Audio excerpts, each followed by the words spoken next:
हरे कृष्णा। ओम अज्ञानतिमिरान्धस्य ज्ञानाञ्जनशलाकया चक्षुरुन्मिलितं येन तस्मै श्रीगुरवे नमः। श्री कृष्ण चैतन्य प्रभु नित्यानंद श्री अद्वैत गदाधर शिवासादि श्री गौरभक्तवृंद।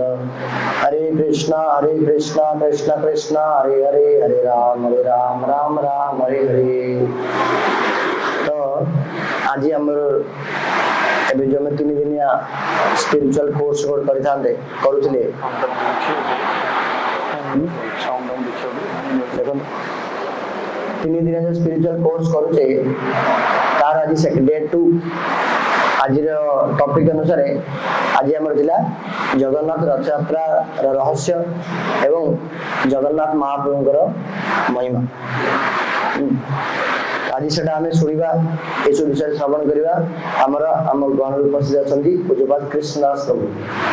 प्रथम प्रभु जी को इंट्रोडक्शन दे दूची।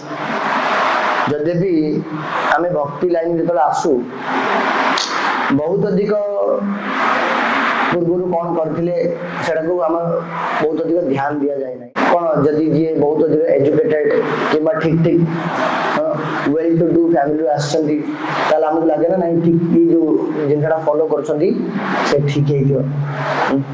तनकरी हम प्रभु जी का नाम हला कृष्णदास प्रभु। प्रभु जी बहुत अधिक हाईली एजुकेटेड। आउ मु निजे फर्स्ट टाइम मु काले जो कहनथली हम ऑस्ट्रेलिया थिला बेले किछि प्रभु जी माने आस्तले आ हमकु से स्पिरिचुअलिटी विषय कहले तो से प्रभु जी आउ कहि नथिले हम कृष्णदास प्रभु ही थिले।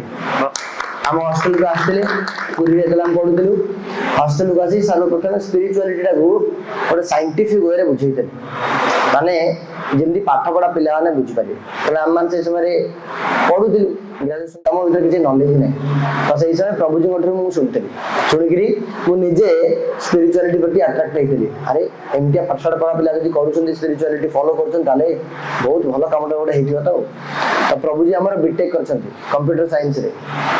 प्रभु जी जेबे छाड़ी के आसले आउ यूपी रो उत्तर प्रदेश बोर्ड जानथे हम भारत रो सबुटारु माने बड़ स्टेट हला यूपी आ तार सबुटारु टॉपेस्ट एग्जाम हला UP board exam. UP board रे टॉपर थिले टॉप करथिले ओडिसा बोर्ड नै यूपी बोर्ड टॉप करगिरी बीटेक करगिरी से समय रे माने आजकल आईआईटी कहउछंदी तो सही समय प्रभु जी सही स्टैंडर्ड पिला थिले करगिरी कंप्यूटर साइंस रे बीटेक मध्ये करथिले बेंगलोर रे जॉब करथिले ओराकल कंपनी ओराकल लास्ट रे ओराकल कंपनी टॉप 5 भीतर आसी आईटी कंपनी और सही समय प्रभु जी प्राय तो 2010 रे प्रभु जी जॉब छाडले 2010 11 रे सेतोले प्रभु जी लक्षाधिक टका कमाउतले मासु सही समय एबे मिनिमम दरमा तो 10 लाख टका आइता तापर कम नै কিন্তু সেই সময় স্পিরিচুয়ালিটি को प्रभु जी बुझी गिरी जेटा केते जरूरी जिंस हम पाई पूरा लाइफ टाको स्पिरिचुअलिटी पाई देछन।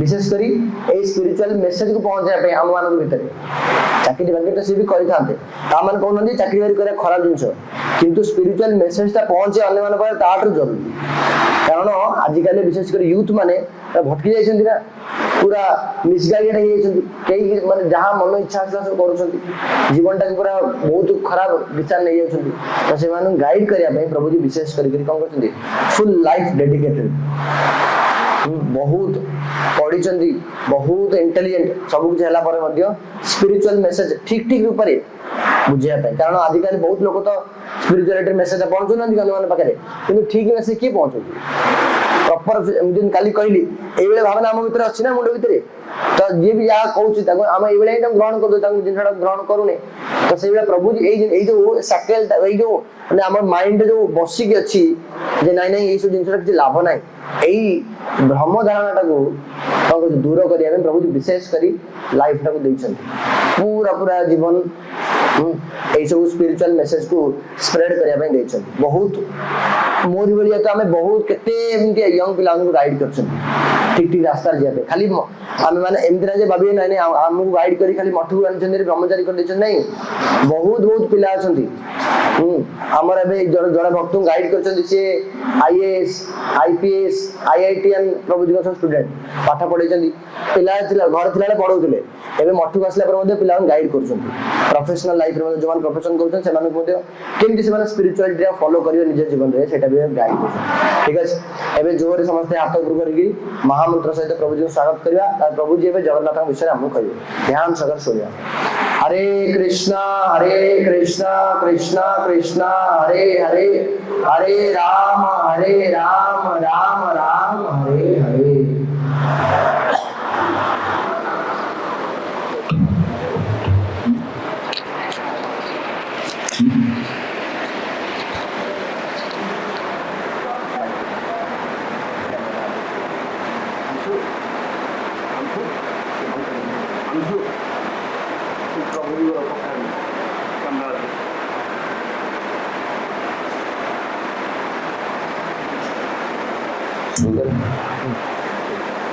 अज्ञानतिमिरान्धस्य ज्ञानाञ्जनशलाकया चक्षुरुन्मीलितं येन तस्मै श्रीगुरवे नमः। गुरवे गौरचन्द्राय राधिकाय तदालये कृष्णाय कृष्णभक्ताय तद्भक्ताय नमो नमः। वाञ्छाकल्पतरुभ्यश्च कृपा सिन्धुभ्यैव च पतितानां पावनेभ्यो वैष्णवेभ्यो नमो नमः। श्री कृष्ण चैतन्य प्रभु नित्यानंद, श्री अद्वैत गदाधर शिवासादि गौर भक्त वृंद। हरे कृष्णा कृष्णा कृष्णा हरे हरे, हरे राम राम राम हरे हरे। सर्वप्रथम गुरुपाद नित्य लीला प्रविष्ट ओम विष्णुपाद अष्टोत्तर श्रीमद् भक्ति वेदांत नारायण गोसाई महाराज के चरण कमलों में अनंत कोटि दंडवत प्रणाम करते हुए उनकी अहेतु की कृपा की प्रार्थना करता हूँ। तत्पश्चात पूज्यपाद रमणी मोहन प्रभु, पूज्यपाद चंदन प्रभु, उपस्थित समस्त वैष्णवों के चरणों में यथा योग्य प्रणाम करता हूँ। हम लोग यहाँ पर श्री जगन्नाथ देव की महिमा श्रवण करने के लिए उपस्थित हुए हैं। हिंदी तो समझ में आती है, उड़िया तो मैं बोल नहीं पाता। तो श्री जगन्नाथ जी, उनका स्वरूप देखोगे आप तो बड़ा विचित्र स्वरूप है। और भी ठाकुर जी हैं इस जगत में, उनका सबका स्वरूप देखो। शिव जी हैं, उनके दो नेत्र हैं, हाथ हैं, चरण हैं, सब कुछ है। इसी प्रकार से कृष्ण का स्वरूप देखो, बड़ा सुंदर मुख है उनका, बंशी धारण करते हैं और रास विलास इत्यादि करते हैं। नारायण का स्वरूप देखो, चतुर्भुज है। लेकिन जगन्नाथ जी का स्वरूप बड़ा विचित्र है। पहली बार तो जिसको पता नहीं होता है वो देखकर ही समझ नहीं पाता ये कौन है। ऐसा गोल गोल आंखें हैं, हाथ भी तो है नहीं, चरण भी दिखाई नहीं देते। ये विचित्र स्वरूप कैसे हुआ? कभी मन में सोचा ये भगवान का ऐसा स्वरूप कैसे हो गया? कभी सोचा किसी ने? इसलिए आज हम आप लोगों को ये सब बातें बताएंगे कि भगवान का ऐसा विचित्र स्वरूप कैसे हो गया। इसके लिए पहले इस जगत में भगवान इस रूप में कैसे प्रकट हुए और फिर उस स्वरूप के प्रकट होने का मूल कारण क्या था, दो पार्ट में हम लोग बातें करेंगे। पहला पार्ट कि इस जगत में भगवान इस स्वरूप में कैसे प्रकट हुए। सतयुग की बात है, एक राजा थे इंद्रदुम्न, उनकी पत्नी का नाम था गुंडीचा देवी। इंद्रदुम्न महाराज भगवान के परम भक्त थे और सब समय विचार किया करते थे कि हम भगवान के धाम को कैसे जाएं, हमको भक्ति कैसे प्राप्त। इसके लिए चिंता किया करते थे। एक समय उनके राज्य में कुछ बाहर से तीर्थ यात्री आए और वो लोग आपस में बातें कर रहे थे कि जो कोई भी भगवान नील माधव का एक बार दर्शन कर लेता है उसको वैकुंठ की प्राप्ति होती है। अब ये बातें जो तीर्थ यात्री कर रहे थे महाराज के राज्य में कुछ लोगों ने सुनी। उन्होंने बताया कि ये तीर्थ यात्री ऐसी बात कर रहे हैं, किसी विग्रह की बातें कर रहे हैं, उनका नाम नील माधव है, उनके जो दर्शन कर लेता है उसको वैकुंठ में जाता है। तो उन्होंने फिर मंत्री को बताया, फिर राजा के मंत्री थे, तो मंत्री ने ये बात राजा को बताई कि महाराज कोई एक विग्रह है नील माधव जिनका दर्शन करने मात्र से वैकुंठ मिल जाता। राजा बड़े प्रसन्न हो गए और उन्होंने कहा जो तीर्थ यात्री आए हैं हम उनसे मिलना चाहते, तो उनको बुलाने के लिए मंत्री को भेजा। लेकिन तीर्थ यात्री तो पहले ही सवेरे होने से पहले ही चले गए। अब राजा बड़ा चिंतित हो गया, सोचने लगा क्या किया जाए। फिर उसने अपने मंत्रियों के साथ विचार विमर्श किया और कहा देखो भाई, हमको नील माधव के विग्रह का दर्शन करना, इसलिए तुम लोग जा करके नील माधव के विग्रह का पता लगाओ। और उन्होंने 4 टीमें बनाई, एक पूर्व दिशा में, पश्चिम दिशा में, उत्तर दिशा में, दक्षिण दिशा में, मुख्य मुख्य लोग, उनके अधीन में लोग, और कहा जाओ नील माधव का पता लगाओ। और पूर्व दिशा की ओर राजा ने उनके जो मंत्री थे, उनका बेटा था नाम उसका विद्यापति, तो विद्यापति को भेजा और सभी को कहा 3 महीने का समय, 3 महीने तक तुम लोग ढूंढो, अगर 3 महीने में नहीं मिलते हैं तो तुम लोग वापस आ जाना, क्योंकि फिर क्या करें और कितना चेष्टा किया जाए। सभी लोग चले गए अपनी अपनी दिशाओं में। जो विद्यापति थे वो पूर्व दिशा में गए। 3 महीने तक सबने ढूंढा, किंतु किसी को भी नील माधव का पता लगाना तो दूर की बात है, नाम भी सुनाई नहीं कि कोई ऐसा विग्रह भी है। सब वापस लौट आए खाली हाथ। लेकिन विद्यापति ने सोचा जब तक मैं नील माधव का पता नहीं लगा लेता तब तक मैं लौट करके नहीं आऊंगा। इसलिए विद्यापति आगे चलते रहे। जाते जाते जो आज जो स्थान है कैंटिलो, वहां पर पहुंचे। वहां पर पहुंच करके रात हो गई थी। उस समय तो कोई ऐसे गाड़ी कार ये सब नहीं होता था, इसलिए पैदल यात्री करते थे यात्रा, और जहां पर भी रात हो जाती थी वहीं रुकना पड़ता। तो एक गांव पड़ा। विद्यापति ने कहा भाई मैं परदेसी हूँ, ब्राह्मण हूँ, मुझे इस गांव में रुकने के लिए थोड़ी कोई जगह दे दो, रात हो गई है, अभी मैं यहाँ रात में विश्राम करूंगा, सुबह चला जाऊंगा।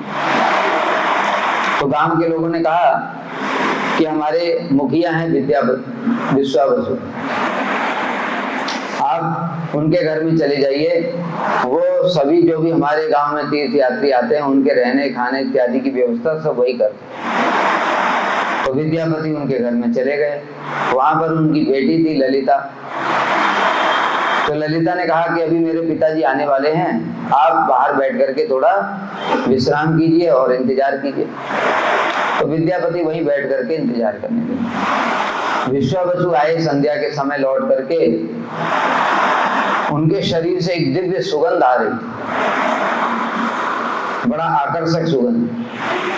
विद्यापति को बड़ा अच्छा लगा और विश्वावसु ने जब सुना कि ये विद्यापति ब्राह्मण है, उस समय ब्राह्मणों का बड़ा आदर सत्कार किया जाता था, क्योंकि ब्राह्मण भी सर्वगुण संपन्न हुआ करते,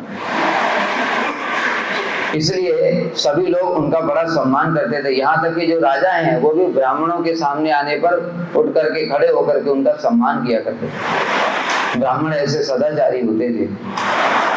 इसलिए विश्वावसु बड़े प्रसन्न हुए और उन्होंने कहा ब्राह्मण देवता आप हमारे यहाँ पर ही रहिए, आपके रहने खाने इत्यादि की व्यवस्था सब हम कर देंगे।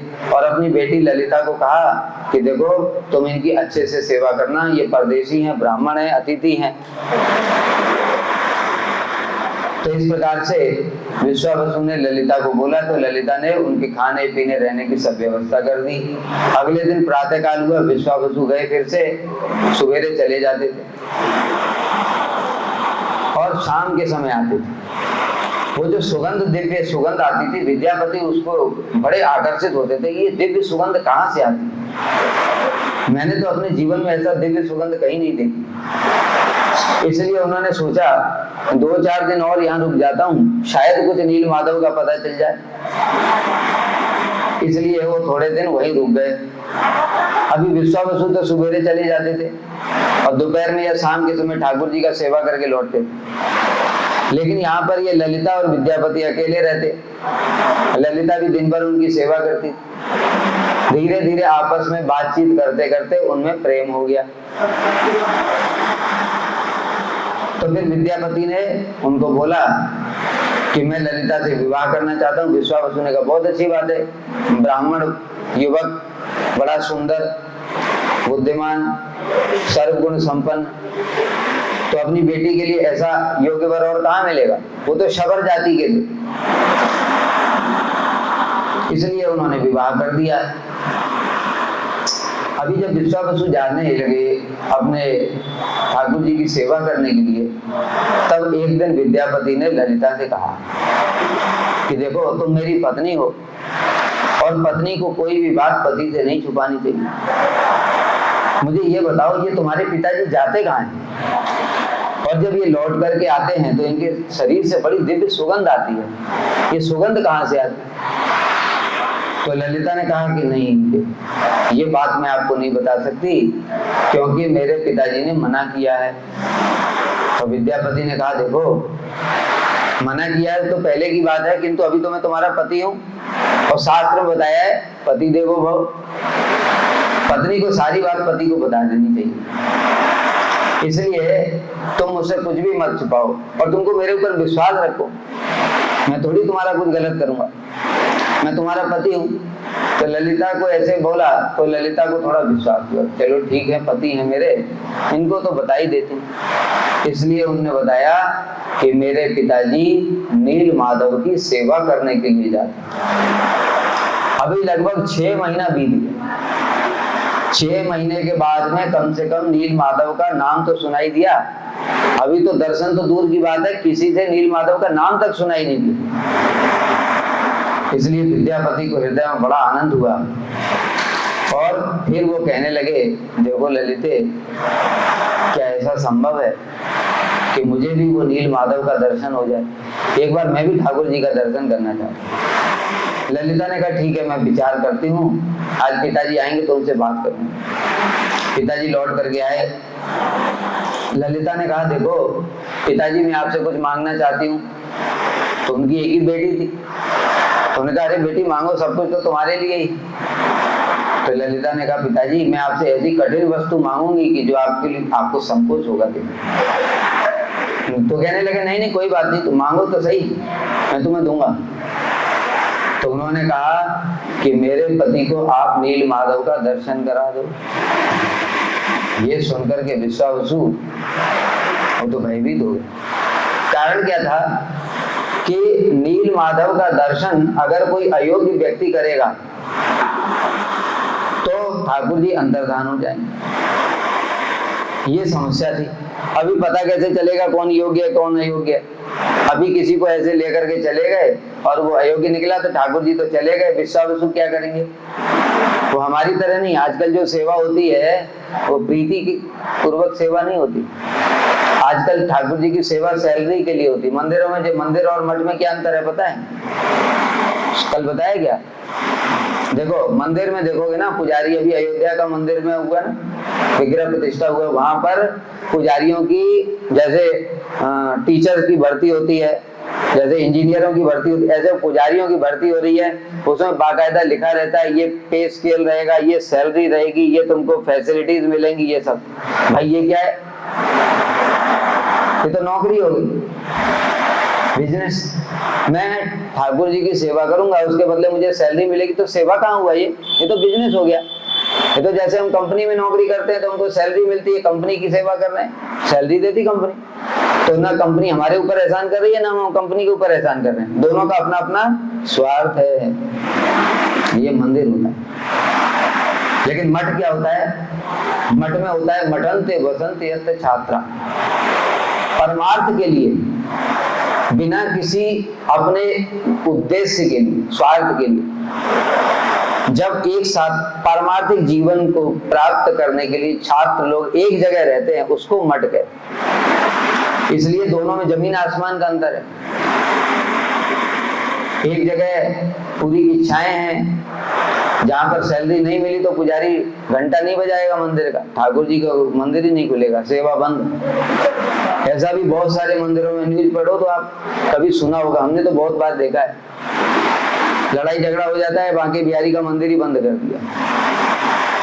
इतना पैसा आ रहा है, उससे भी शांति नहीं है, वो जो और ज्यादा चाहिए। ये तो संसार के लोग भी करते, तो तुम क्या ठाकुर जी की पूजा कर रहे हो भाई? ठाकुर जी की पूजा का क्या मतलब है? हमको चाहे सैलरी मिले, सैलरी तो बात ही छोड़ो, अगर हम बीमार हैं तो भी कोई चिंता की बात नहीं, ठाकुर जी की सेवा जरूर करेंगे।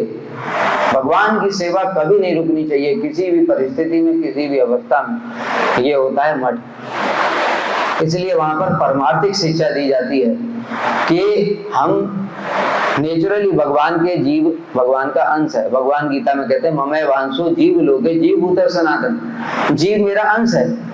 तो जैसे एक पुत्र है, वो पिता की सेवा इसलिए कर रहा है कि पिता मुझे उतनी संपत्ति देगा, ये पुत्र हुआ क्या? ये तो व्यापार हो गया। लेकिन पुत्र ऑटोमेटिक कर रहा है कि मेरे पिताजी हैं ये, मैं इनका पुत्र हूं, इसलिए इनकी सेवा करना ही मेरा कर्तव्य है। ये पुत्र और पिता का वास्तविक संबंध है। लेकिन कलयुग में ये सब नहीं दिखाई देगा। कलयुग में देखो सब कुछ स्वार्थ है। तो इसी प्रकार से जीव भगवान का अंश है। जब भगवान का अंश है तो हम भगवान से कुछ मांगेंगे और तब उनकी सेवा करेंगे। ऐसा क्यों करेंगे? भगवान के हम सेवक हैं, भगवान के दास हैं, भगवान के अंश हैं, इसलिए हम ऑटोमेटिक उनकी सेवा करेंगे। ये यहाँ पर शिक्षा दी जाती है। यही अंतर है संसार में और यहाँ की भक्ति में। जो हम लोग सोचते हैं ना ये साधु लोग भी भक्ति कर रहे हैं, ये भी भक्ति कर रहे हैं, सब देखते हैं संसार के सारे 99% लोग भक्ति कर रहे हैं। जगन्नाथ जी के घर में जाते हैं, दिया जलाते हैं, अगरबत्ती जलाते हैं, 100 का नोट चढ़ाया आई करती है। साधु लोग क्या करते हैं? ये भी तो वही करते हैं। अंतर ही क्या है? अंतर जमीन आसमान का है। वो कर्म के चक्र में बंधे हुए हैं, सैलरी लेकर के कर रहे हैं ना, वो कर्म के चक्र में बंधे हुए हैं, और हम कर्म के चक्र में नहीं, उससे मुक्त है। क्योंकि हमारा अपने लिए कुछ भी नहीं है, शरीर के लिए सब कुछ कृष्ण की सेवा की। हम कीर्तन किस लिए करते हैं? हम यहाँ पर बैठ करके देखा ना कीर्तन करते हैं सवेरे। कीर्तन इसलिए नहीं करते हैं जैसे हम लोग पिक्चर के गाने सुनते हैं और नाचते हैं दनादन दनादन, कि हमको बड़ा एंजॉय करेंगे। हम एंजॉय करने के लिए कीर्तन नहीं करते। उसके पीछे भाव होता है कृष्ण को आनंद होगा। हम भोग क्यों लगाते? ठाकुर जी के लिए। हम कथा क्यों करते? कथा सुन करके, जैसे हम लोग फिजिक्स, केमिस्ट्री, मैथ पढ़ते थे, कंप्यूटर साइंस, एक से एक नॉलेज वाले लोग, इतना इतना इसको ये आता है वो आता है, नॉलेज बढ़ रही है, उसको और प्रतिष्ठा मिल रही, इसके लिए नहीं पढ़ते हम लोग। ठाकुर जी की महिमा कीर्तन करने से सबसे अधिक कृष्ण को आनंद होता है। तो यहाँ पर जो भी शिक्षा दी जाए सब कुछ कृष्ण की प्रीति के लिए होता है, यही अंतर होता है। तो विश्वावसु ऐसे ही भक्त थे जो कि उनका कोई स्वार्थ ही नहीं था कि भगवान को मैं, जैसे आजकल देखोगे तो विग्रह का दर्शन कराऊंगा तो 100 रुपया देना पड़ेगा तब जाकर के दर्शन कराऊंगा। वो तो किसी को दर्शन ही नहीं कराते। क्यों? उनका ठाकुर जी से इतना प्रेम था, अगर मेरे ठाकुर जी चले गए तो मैं क्या करूंगा? मैं तो प्राण ही नहीं धारण कर पाऊंगा। इतना प्रीति थी उनकी ठाकुर जी से। ये भक्ति है। तो समझते हैं ना हम लोग, सब कुछ भक्ति है, वो सब कुछ भक्ति नहीं है। ऐसी भावना, ये ऐसी भावना होनी चाहिए। कृष्ण की प्रीति के लिए, कृष्ण की सेवा के लिए जो करते हैं वो भक्ति होती है, और अपने लिए जो करते हैं वो स्वार्थ होता है। तो ऐसे करके विश्वावसु ने मना कर दिया, क्योंकि उनको भय था अगर ठाकुर जी चले गए तो मैं प्राण नहीं धारण कर पाऊंगा, मैं किसकी सेवा करूं। लेकिन ललिता, उसने कहा देखो पिताजी, अगर आप मेरे पति को दर्शन नहीं कराओगे तो मैं विष खा करके प्राण त्याग दूंगा। अभी बेचारा पिता क्या करे? एक तरफ तो भगवान है, एक तरफ बेटी है, अभी उसके समझ में नहीं आ रहा कुछ, क्या करूं क्या ना करूं।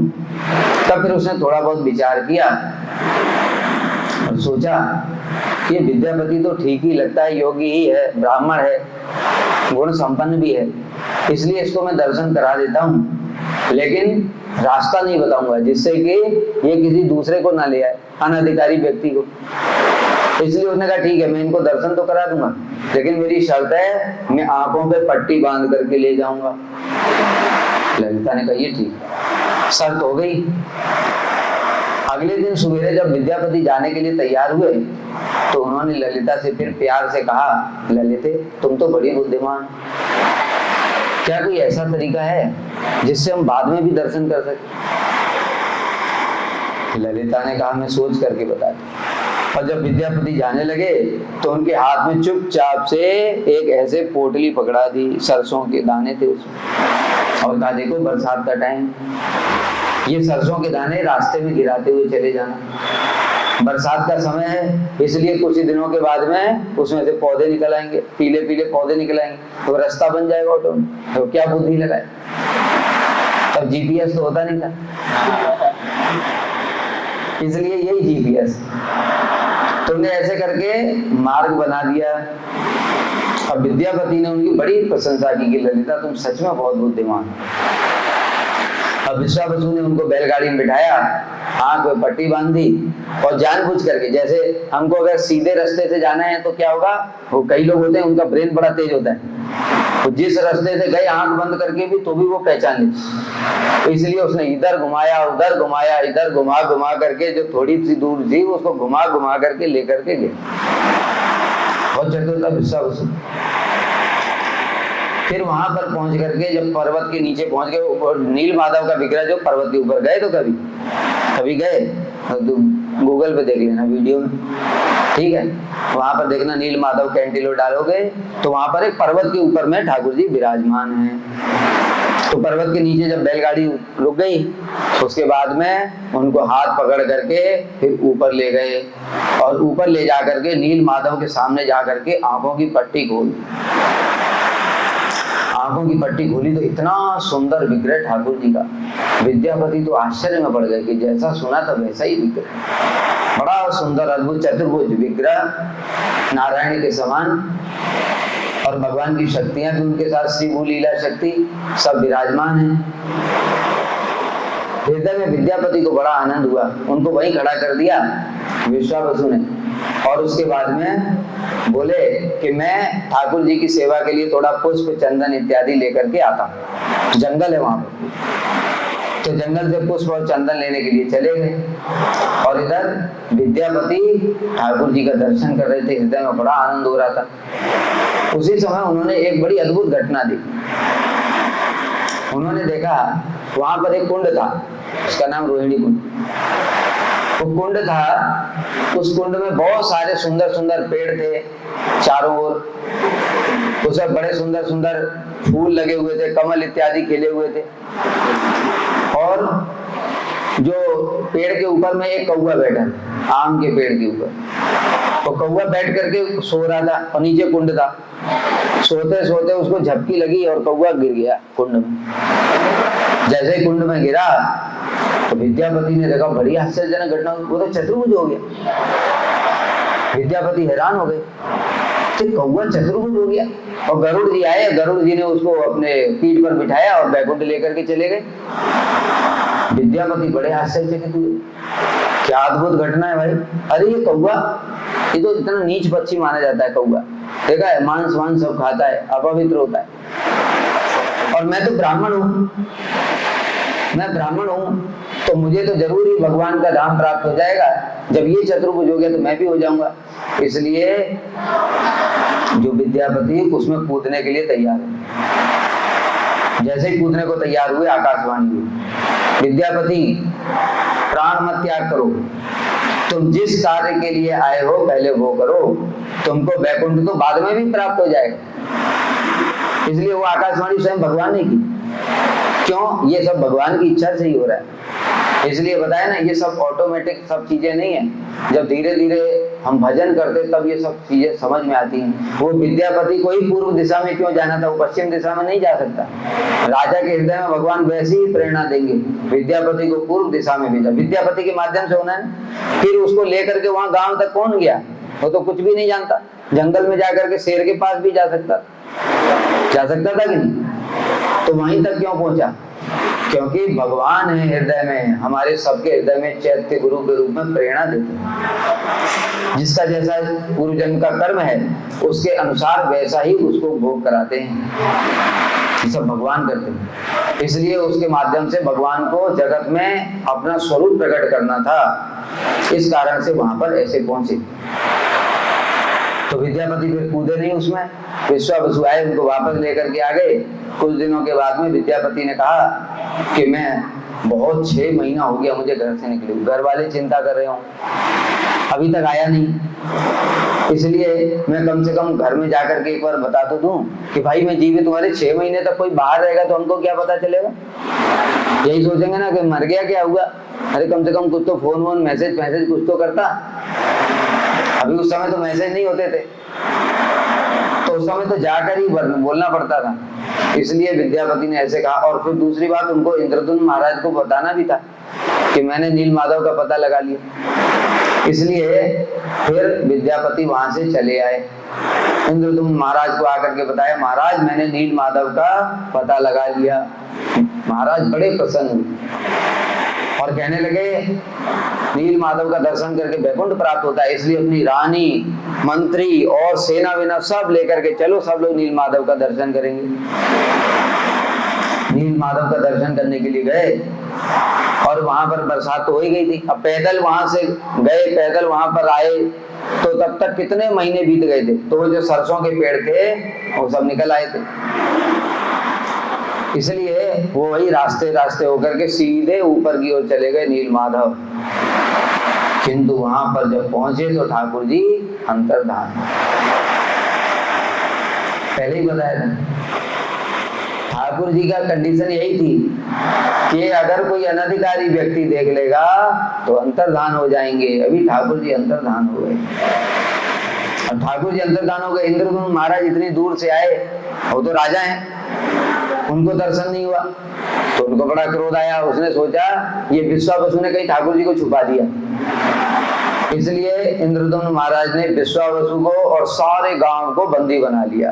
वो तो राजा हैं, सेना लेकर के आए थे, सारे गांव को बंदी बना लिया।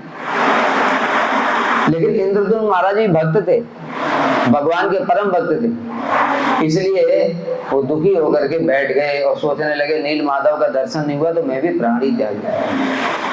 सब आकाशवाणी कि महाराज इंद्रद्युम्न आप चिंता मत करो, अभी मैं और इस स्वरूप में दर्शन नहीं दूंगा, मैं वहां पर जगन्नाथपुरी चले जाओ, वहां पर समुद्र के किनारे दारू ब्रह्म के रूप में आपको दर्शन दूंगा और आपसे सेवा ग्रहण करूंगा। ऐसा करके भगवान ने स्वयं आकाशवाणी। और तुम मेरे ये जो सेवक है विश्वावसु, इसको छोड़ दो, ये मेरा बड़ा प्रिय सेवक है, क्योंकि वो तो ठाकुर जी का इतना प्रीतिपूर्वक सेवा करते थे, इसलिए इनको छोड़ दो। तो इस प्रकार से उनको आकाशवाणी हुआ, तो इंद्रद्युम्न महाराज ने विश्वावसु को छोड़ दिया और यहाँ पर आकर के आगे जगन्नाथपुरी और सोचा ठाकुर जी प्रकट होंगे, उससे पहले मैं एक बढ़िया सा मंदिर बनवा देता हूँ। तो ये जो श्री मंदिर है जो हम लोग अभी देख रहे हैं, ये इंद्रद्युम्न महाराज ने पहली बार बनवाया। ऐसा नहीं कि वो अभी तक यही चल रहा है, उसके बाद में ऐसे रिपेयर होता रहता है, कंस्ट्रक्शन होता रहता है, लेकिन स्थान वही है, उसी स्थान पर ही मंदिर बनवाया। और मंदिर बनवाने के बाद में सोचने लगे कि ब्रह्मा जी को बुला करके लाऊंगा, उनसे मंदिर का उद्घाटन उनसे करवाएं। अब ब्रह्मा जी को बुलाने के लिए गए, ब्रह्मा जी को बुलाने के लिए गए तो ब्रह्मा जी का लोक तो बहुत ऊपर है, सत्य लोक, वहां तो हजारों हजारों साल बीत गए। लौट करके आए तो देखा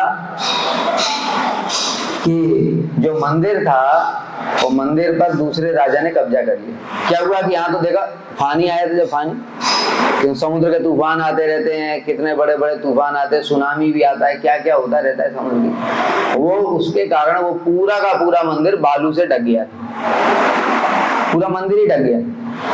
फिर उसी समय राजा भी यहाँ बदल गया था। एक राजा था गाल माधव, वो राजा ने रथ से जा रहा था तो रथ का पहिया उसका एक किसी चीज में अटक गया, तो उसने देखा क्या अटक गया। सैनिकों ने जब देखा, हटाया तो देखा चक्र का पहिया दिखा, और हटाओ तो मंदिर दिखा, तो उसने कहा पूरा हटाओ सब, तो पूरा हटाया गया तो उसमें से मंदिर निकल गया जो मंदिर बनाया था। इंद्रदुम्न महाराज।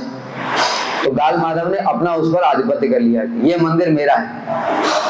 तो इस प्रकार से जब इंद्रदुम्न महाराज लौट करके आए ब्रह्मा जी के साथ में, तो यहाँ पर तो गाल माधव ने उस पर कब्जा कर लिया था। तो इंद्रदुम्न महाराज कहने लगे देखो भाई ये तो मंदिर हमारा है। तो गाल माधव कहने लगा हमारा है, अभी फैसला कौन करेगा। इसलिए फैसला किया काकभूषणी ने। काकभूषणी का नाम सुना है? कौन है वो अमर है। जो भगवान राम की लीला हुई थी तो उस समय एक कौवा था, वो कौवा काकभूषणी थे। उनकी बड़ी लंबी कथा है, अभी संक्षेप में ही बता रहे हैं। तो राम जी ने उनको वरदान दिया था पूरा, तुम अमर रहो और मेरी कथा करते रहो, और तुम जहां पर भी रहोगे वहां 1 योजन तक माया नहीं रहेगी।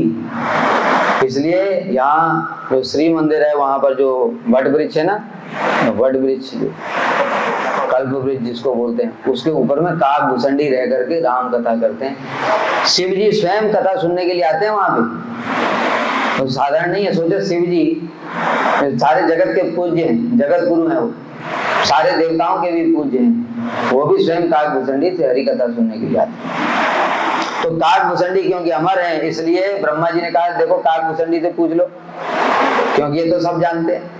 तो काकभूषणी के पास गए दोनों राजा। तो काकभूषणी ने कहा कि देखो गाल माधव, ये मंदिर तुम्हारा नहीं है, ये तो महाराज इंद्रदुम्न ने बनाया था, और वो ब्रह्मा जी को लेने के लिए गए तो यहाँ पर ये ढक गया था बालू से, तब तुमको मिल गया, इसलिए महाराज इंद्रदुम्न का ही है। तो मंदिर को इंद्रदुम्न महाराज को दे दिया। उसके पश्चात में इंद्रदुम्न महाराज अब इंतजार करने लगे कि भगवान ने बोला था, जगन्नाथ ठाकुर नील माधव ने आकाशवाणी में कि मैं पुरी में प्रकट होऊंगा। तो यहाँ इंतजार करने लगे, तो इसको बंकिम महाना बोलते थे इस स्थान का। हाँ, अभी चक्रतीर्थ है ना, इसको तब वो नाम बोलते थे। तो इसलिए यहाँ पर आकर के देखा तो दारू ब्रह्म के रूप में जगन भगवान प्रकट हो गए। दारू ब्रह्म मतलब, दारू मतलब होता है लकड़ी। जो भगवान की मूर्ति होती है ना, वो 8 प्रकार की होती है। शैली, दारूमयी, लोही, लेप्या, लेख्या, सैकती, मनोमयी, मणिमयी, प्रतिमा, अष्टविधा स्मृता। शैली पत्थर की, दारू माने लकड़ी की, शैली दारूमयी, लोही धातु की, लेप्या, लेप्या माने होता है जो गोबर इत्यादि की बनाते, मिट्टी इत्यादि की बनाते, लेख्या जो चित्र से हाथ से बनाते हैं, सैकती माने बालू की। देखा यहाँ पर एक चित्रकार है जो बालू का बनाता है, वो बड़ा प्रसिद्ध है, वो बालू की। भगवान राम ने भी बालू की शिव जी का शिवलिंग बनाया था रामेश्वरम।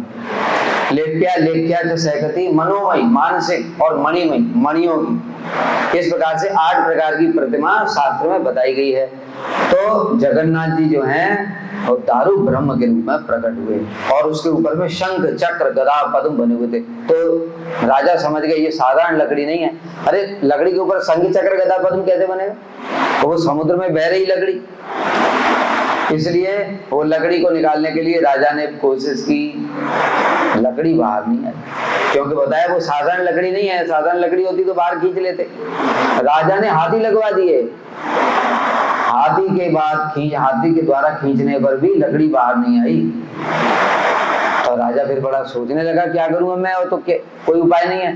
तब फिर आकाशवाणी, हे राजा, वो विश्वावसु मेरा प्रथम सेवक, इसलिए तुम उसको बुलाओ।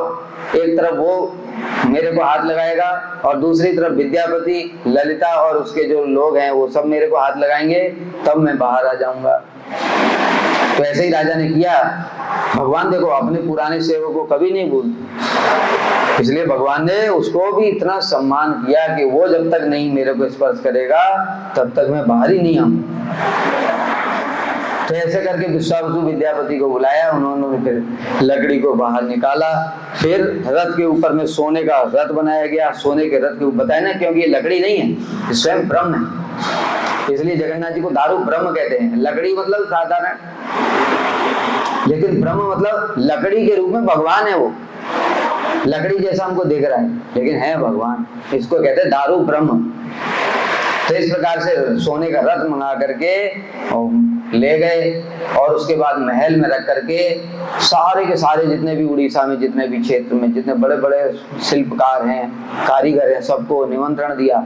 जो कोई भी इससे विग्रह बनाएगा उसको बहुत सारा धन संपत्ति सब दिया जाए। राजा ने घोषणा कर दी। अब सब बड़े बड़े लोग आए, धन के लोग ने सब लोग आए, किंतु बताया अभी तो लकड़ी होती तो तुम्हारा शीशम की, सागौन की, साल की लकड़ी होती तो तुम्हारा मारते तो तुम्हारा बन जाता। वो तो ब्रह्म है, तो ब्रह्म के ऊपर तुम्हारा हथौड़ा काम कैसे करेगा? बहुत से लोगों के मन में ये संशय होता है, तुम लोगों के मन में भी रहा होगा, पर कोई उत्तर नहीं बता पाता कि अगर ये ब्रह्म है तो देखते हैं कि औरंगजेब ने कितने मूर्तियां तोड़वा दी, बांग्लादेश में कितने सारे मूर्तियां तोड़ी गई, तो ब्रह्म है तो फिर ऐसे कैसे तोड़ दिया? इसका कारण ये है, अभी जो हमने बताया था, सेवा दो प्रकार की। एक सेवा जो होती है जो अपने पैसे के लिए करते हैं, ठीक है, अपने लिए ठाकुर जी के लिए लोग दे करके गए पैसा, ठाकुर जी के लिए ड्रेस दे करके गए, ठाकुर जी के लिए सोना चांदी दे करके गए, अपनी बीवी को पहना दिया, वो पैसे से कार खरीद लिया। अब ठाकुर की सेवा तो हो नहीं रही है। जब ठाकुर जी देखते हैं मेरी सेवा कर ही नहीं रहा है तो ठाकुर जी अंतर्धान हो जाते हैं। तुमको तो दिख नहीं रहा है, देखो हमारे सामने पत्थर है कि भगवान है, वो हमको नहीं दिख रहा है, लेकिन जो उनके प्रेमी भक्त होते हैं ना, उनको दिखाई देता है, साक्षात बात करते हैं। तो हमको तो पहले भी पत्थर दिख रहा था, अभी भी पत्थर दिख रहा है, उसमें से अंतर्धान हुए कि नहीं हुए हमको कुछ पता नहीं, लेकिन ठाकुर जी अंतर्धान हो गए। अब जो उसने भगवान की सेवा की वस्तु को भोग किया ना, इसलिए उसको दंड तो मिलेगा। अब वो मुसलमान और ये सब लोग आकर के वो पत्थर को तोड़ते हैं, मूर्ति विग्रह को नहीं तोड़ सकता कोई, वो पत्थर को तोड़ देते हैं। और जो व्यक्ति उनकी जो भगवान की सेवा के नाम पर जो भोग कर रहा था ना, ढोंग कर रहा था, उसकी कुटाई करते, उसको मार भी देते। ऐसे होता है। और भी बहुत सारे कारण है, ये सिर्फ एक ही कारण नहीं है, मैंने एक बता दिया। लेकिन याद रखना, विग्रह को कोई स्पर्श भी नहीं कर सकता, इसका प्रमाण है जब औरंगजेब ने आक्रमण किया था वृंदावन के ऊपर में, तो दाऊ जी का विग्रह, बलदेव प्रभु, यही जो बलदेव प्रभु हम देखते हैं, जगन्नाथ बलदेव सुभद्रा, वो दाऊ जी में बलदेव प्रभु हैं। और उन्होंने ऐसी शक्ति प्रकाशित की, औरंगजेब पागल हो गया था एकदम, हाथ जोड़ करके कहने लगा, प्रभु मुझे क्षमा कर दो, अगर मैं ठीक हो गया तो मैं सारी संपत्ति आपके नाम कर दूंगा। तो भगवान ने उसको ठीक कर दिया, दाऊ जी ने, और बलदेव प्रभु ने ठीक कर दिया। तो वहां पर जितना सारा संपत्ति है वो सब दाऊ जी के मंदिर के नाम कर दिया उसने। तो ये भगवान की लीला है कि नहीं? देखो, कृष्ण की इच्छा थी वहां से बाहर जाने की, तो वो तो जयपुर चले गए, लेकिन दाऊ जी ने प्रण कर लिया, मैं ब्रज के बाहर नहीं जाऊंगा। तो बलदेव के विग्रह को स्पर्श नहीं कर पाया कोई भी। इसी प्रकार से राधा रमन जी, वो जाकर के फूलों की टोकरी में छिप गए। तो विग्रह को कोई भी स्पर्श नहीं कर सकता। जो अगर तोड़ दिया है तो समझ लेना चाहिए ये विग्रह नहीं था, ये मूर्ति थी, क्योंकि विग्रह साक्षात भगवान। इस प्रकार से जो दारू ब्रह्म है उसके ऊपर में हथौड़ा छेना सब कुछ चलेगा ही नहीं। जब नहीं चलेगा तो क्या करेंगे?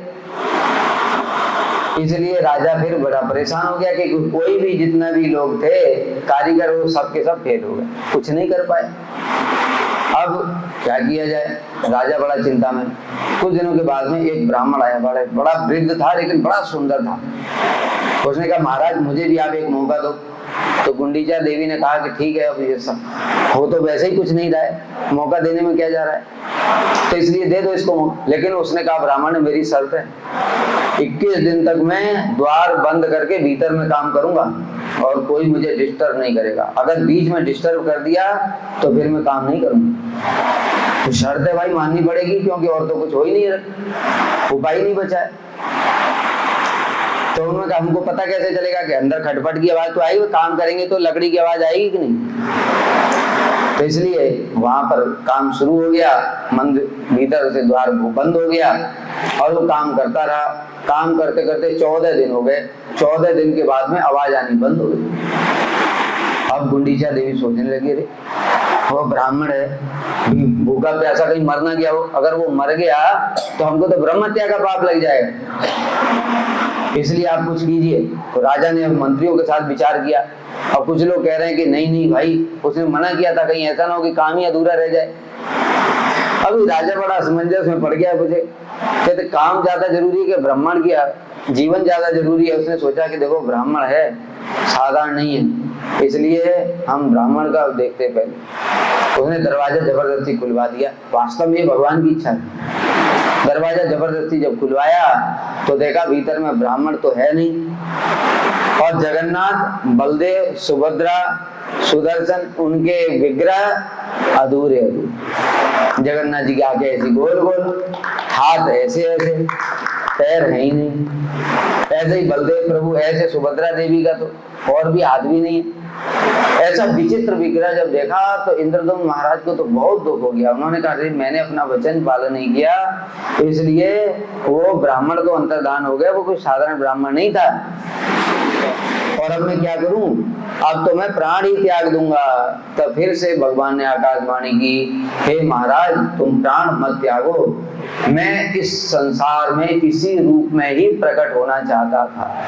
भगवान ने स्वयं आदेश दिया। तब से ये जगन्नाथ जी, बलदेव और सुभद्रा इस स्वरूप में प्रकट हुए। अब प्रकट तो हो गए, लेकिन प्रश्न फिर वही रहा कि भाई ऐसे रूप में क्यों प्रकट हुए? वो तो भगवान जैसे बंसीधारी हैं, त्रिभंग ललित रूप हैं, उस रूप में भी प्रकट हो सकते थे। उनको क्या प्रॉब्लम थी इस प्रकार की कि ऐसे विचित्र रूप में प्रकट हुए? वो जो व्यक्ति था ब्राह्मण, वो स्वयं भगवान ही थे, जगन्नाथ जी। कारण क्या है? अब इसके पीछे मूल कथा है। कितना टाइम बोलो? अब इसके पीछे मूल कथा आती है। ये तो इस जगत में प्रकट क्यों हुए, कैसे हुए, ये तो बात हो गई है। अब इस रूप में क्यों प्रकट हुए, अब वो जो बताया था ना 2 पार्ट, अब वो आती है भगवान की लीलाओं से संबंधित। श्री बृहद भागवतामृतम नामक एक ग्रंथ है, श्री चैतन्य महाप्रभु के पार्षद श्री सनातन गोस्वामी, उन्होंने बड़ा सुंदर ग्रंथ लिखा है। जो भागवतम है, भागवतम सारे ग्रंथों का सार है। सर्व वेदांत सारम ही भागवतम इष्यते, समस्त वेदांत का सार भी श्रीमद् भागवत, और वो भागवतम का भी सार बृहद भागवतामृतम। उस ग्रंथ में श्री सनातन गोस्वामी ने ये लीला को वर्णन किया है। क्या था? एक समय भगवान अनेक अनेक प्रकार की लीला करते रहते हैं, और नारद जी के माध्यम से लीला कर रहे थे। भगवान दिखाना चाहते हैं कि मेरा कौन सा भक्त कितना श्रेष्ठ है। हम लोग जैसे देखते हैं ना, एक क्लास में स्टूडेंट्स होते हैं, फर्स्ट, सेकंड, थर्ड, उसका पूरा रैंक दी जाती है ना? ऐसे भक्तों में भी रैंक होती है, लेकिन हमको पता ही नहीं है।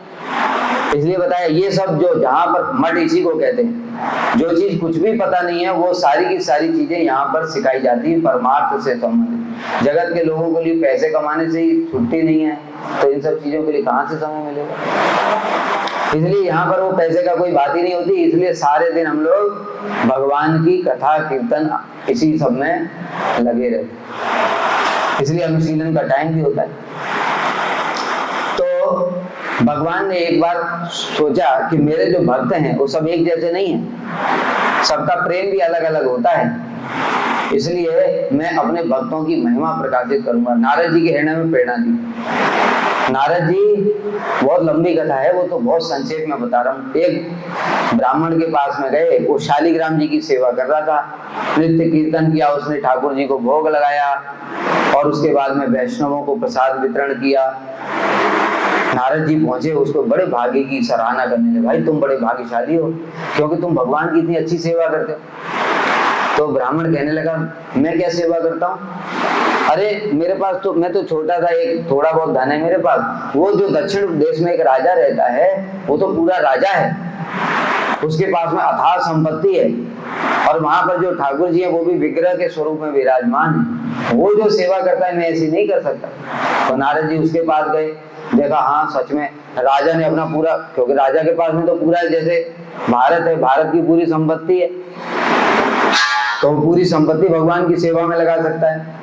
अभी जैसे कोई व्यक्ति है, उसके पास में अगर मान लो ठाकुर जी हैं, तो जैसे जगन्नाथ जी का सोने का मुकुट है, बलदेव प्रभु का, सुभद्रा देवी का इतना सोना पहनते हैं, कोई बेचारा साधारण व्यक्ति कैसे इतना लगा पाएगा? तो राजा के पास किंतु बहुत सारा धन होता है, तो वो राजा बना सकता है।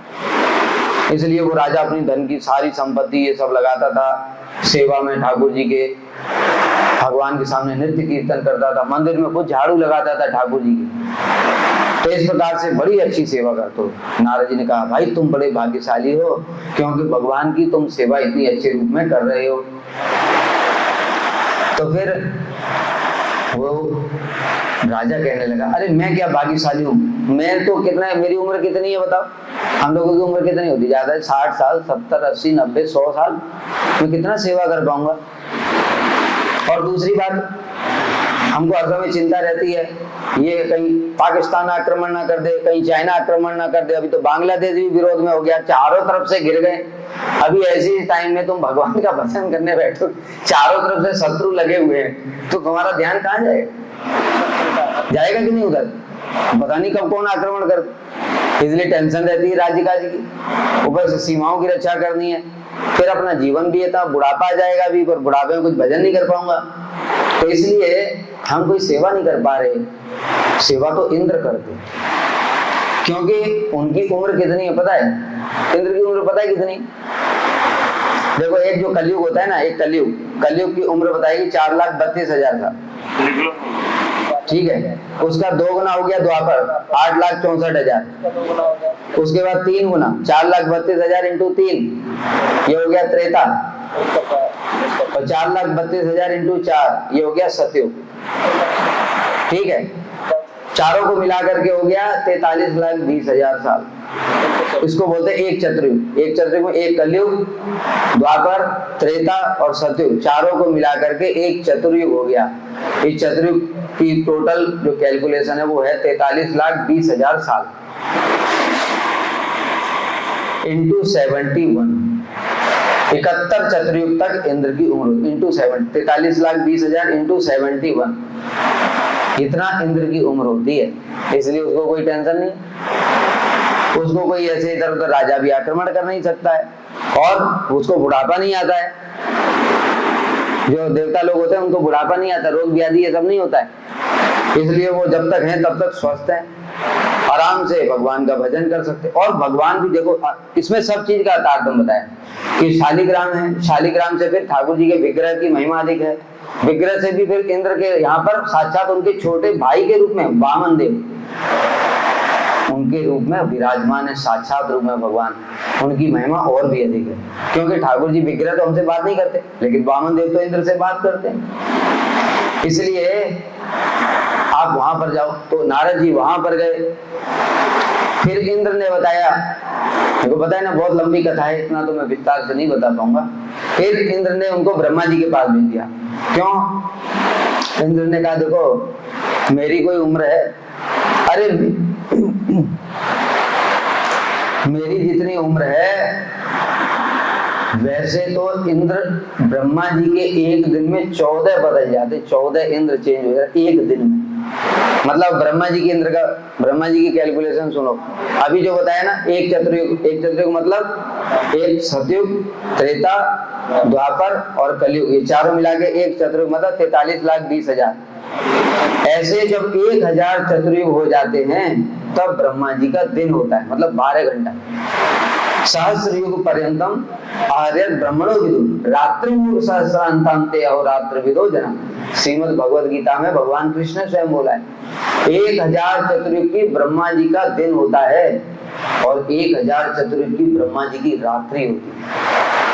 तो ब्रह्मा जी के एक दिन में 14 इंद्र चेंज हो जाते हैं, मतलब 1000 इंटू 43,20,000 ये ब्रह्मा जी का दिन हुआ। 4,32 साल केवल 12 घंटे इंटू 2 24 घंटा हुआ। ऐसे करके ब्रह्मा जी का 360 दिन का एक साल होता है इंटू 360। मल्टीप्लाई करते रहो, देखते हैं तुम्हारा कैलकुलेटर कहां तक पहुंचेगा। ठीक है, 4,32 करोड़ हो गया इंटू 360, ये हो गया ब्रह्मा जी का 1 साल इंटू 2 भी किया ना, रात भी तो है, रात को मत छोड़ो भाई, ब्रह्मा जी को भी तो सोना है, इसलिए उतनी रात भी उनकी होती है। तो ऐसे करके हो गया 4 अरब 32 करोड़ इंटू 2 इंटू 360, ऐसे ब्रह्मा जी की उम्र होती है 100 साल इंटू 100 और कर दो, ये ब्रह्मा जी की आयु है। तो अभी बताओ ब्रह्मा जी की आयु के सामने इंद्र की क्या आयु है? एक दिन में ही तो 14 इंद्र बदल जाते हैं। ऐसे करके इंद्र के फिर छोड़ करके नारद जी ब्रह्मा जी के पास में गए, ब्रह्मा जी की महिमा बताई, कह रहे आप तो पितामह हैं, आप तो सृष्टि के मूल हैं, सब कुछ आपने ही सृष्टि करी है, अरे और क्या बोलूं, आप तो स्वयं भगवान ही। तो ब्रह्मा जी ऐसे कान बंद कर, फिर क्या बोल रहे नारद, अरे मैंने तुमको क्या यही सिखाया, तुम तो मेरे ही बेटे हो ना, ब्रह्मा जी से ही तो प्रकट हुए नारद जी, उनके मानसिक पुत्र हैं, तो मैंने तुम्हें ये शिक्षा दिया कि मैं भगवान हूँ? अरे मेरे प्रभु को तुम मेरे को प्रभु बोल रहे हो, मैं तो उनका दास हूँ। ऐसे करके ब्रह्मा जी ने फिर नारद जी को बोला कि देखो ये सब बातें ठीक नहीं हैं, और हमारी उम्र क्या है ज्यादा होने से, लेकिन हम भी तो उम्र खत्म होने के बाद मरना ही है, उसके बाद क्या होगा? आब्रह्म भुवना लोका पुनरावर्तिनो अर्जुना मामुपेत्य तो कौनते पुनर्जन्म न विद्यते। देखो प्रसंग आ गया तो बता देता हूँ, हम भजन क्यों करें इस बात को समझो। हम भी जैसे अभी इंट्रो में तुम लोगों ने थोड़ा सुना, पढ़ाई कर रहे थे, बहुत होशियार भी थे, टॉपर थे, सब कुछ था, लेकिन पढ़ते पढ़ते जब ये सब चीजें मैंने एक बार गीता पढ़ी, तो गीता में जब बताया कि जब मनुष्य मर जाएगा वांसांश से जीर्णान यथा विहाय नवान गृणान, ये पुराने शरीर को छोड़ करके दूसरे शरीर में चला जाएगा, तो मेरे मन में पहला क्वेश्चन आया, तो फिर मैं पढ़ाई करके इतना टॉपर करके क्या करूंगा? तो मर जाऊंगा, एक दिन जीरो हो जाएगा। अगर मैं IAS भी बन गया तो वो भी तो मर जाऊंगा। तो मेरे दिमाग में पहली बार आया कि फिर क्या करूं भाई, मरना तो सभी को है, तो फिर हम क्यों, मतलब जन्म ही क्यों हुआ? जब हमको मरना ही है तो हम जन्म क्यों लिया? इस प्रकार से मेरे मन में क्वेश्चन शुरू हो गए 10th क्लास में। फिर मैंने और गीता पढ़ी, तो गीता में भगवान ने बताया यही बात जो मैंने उस समय पढ़ी थी, कि यहाँ से लेकर के ब्रह्मा जी के लोग तक सब पुनरावृत्ति वाले हैं। ब्रह्मा जी की उम्र तो तुम्हारे कैलकुलेटर में कैलकुलेट नहीं हो पा रही है, लेकिन भगवान के कैलकुलेटर में कैलकुलेट हो जाएगी, और उसके बाद वो भी यहीं आ जाएगी।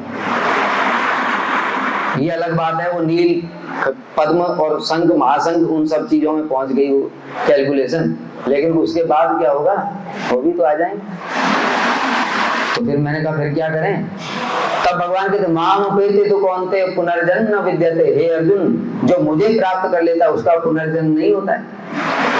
हमने कहा यही करना, क्योंकि ऐसी चीज मैं क्यों करूंगा जो कि नष्ट हो जाए। तुम ऐसा घर बनाओ, तुमको पता है पहले से 10 साल बाद ये पूरा ब्लास्ट होकर उड़ जाएगा, खत्म हो जाए, तो तुम क्यों बनाओगे? पागल हो गया? इतनी मेहनत करके 1 साल में पैसा कमाया 10 करोड़ का पैलेस बनाया, समुद्र की हवा आई लेकर के चली गई, खत्म, बैठे हो, इतनी मेहनत करने से लाभ क्या? ये मैंने सोचे ऐसा।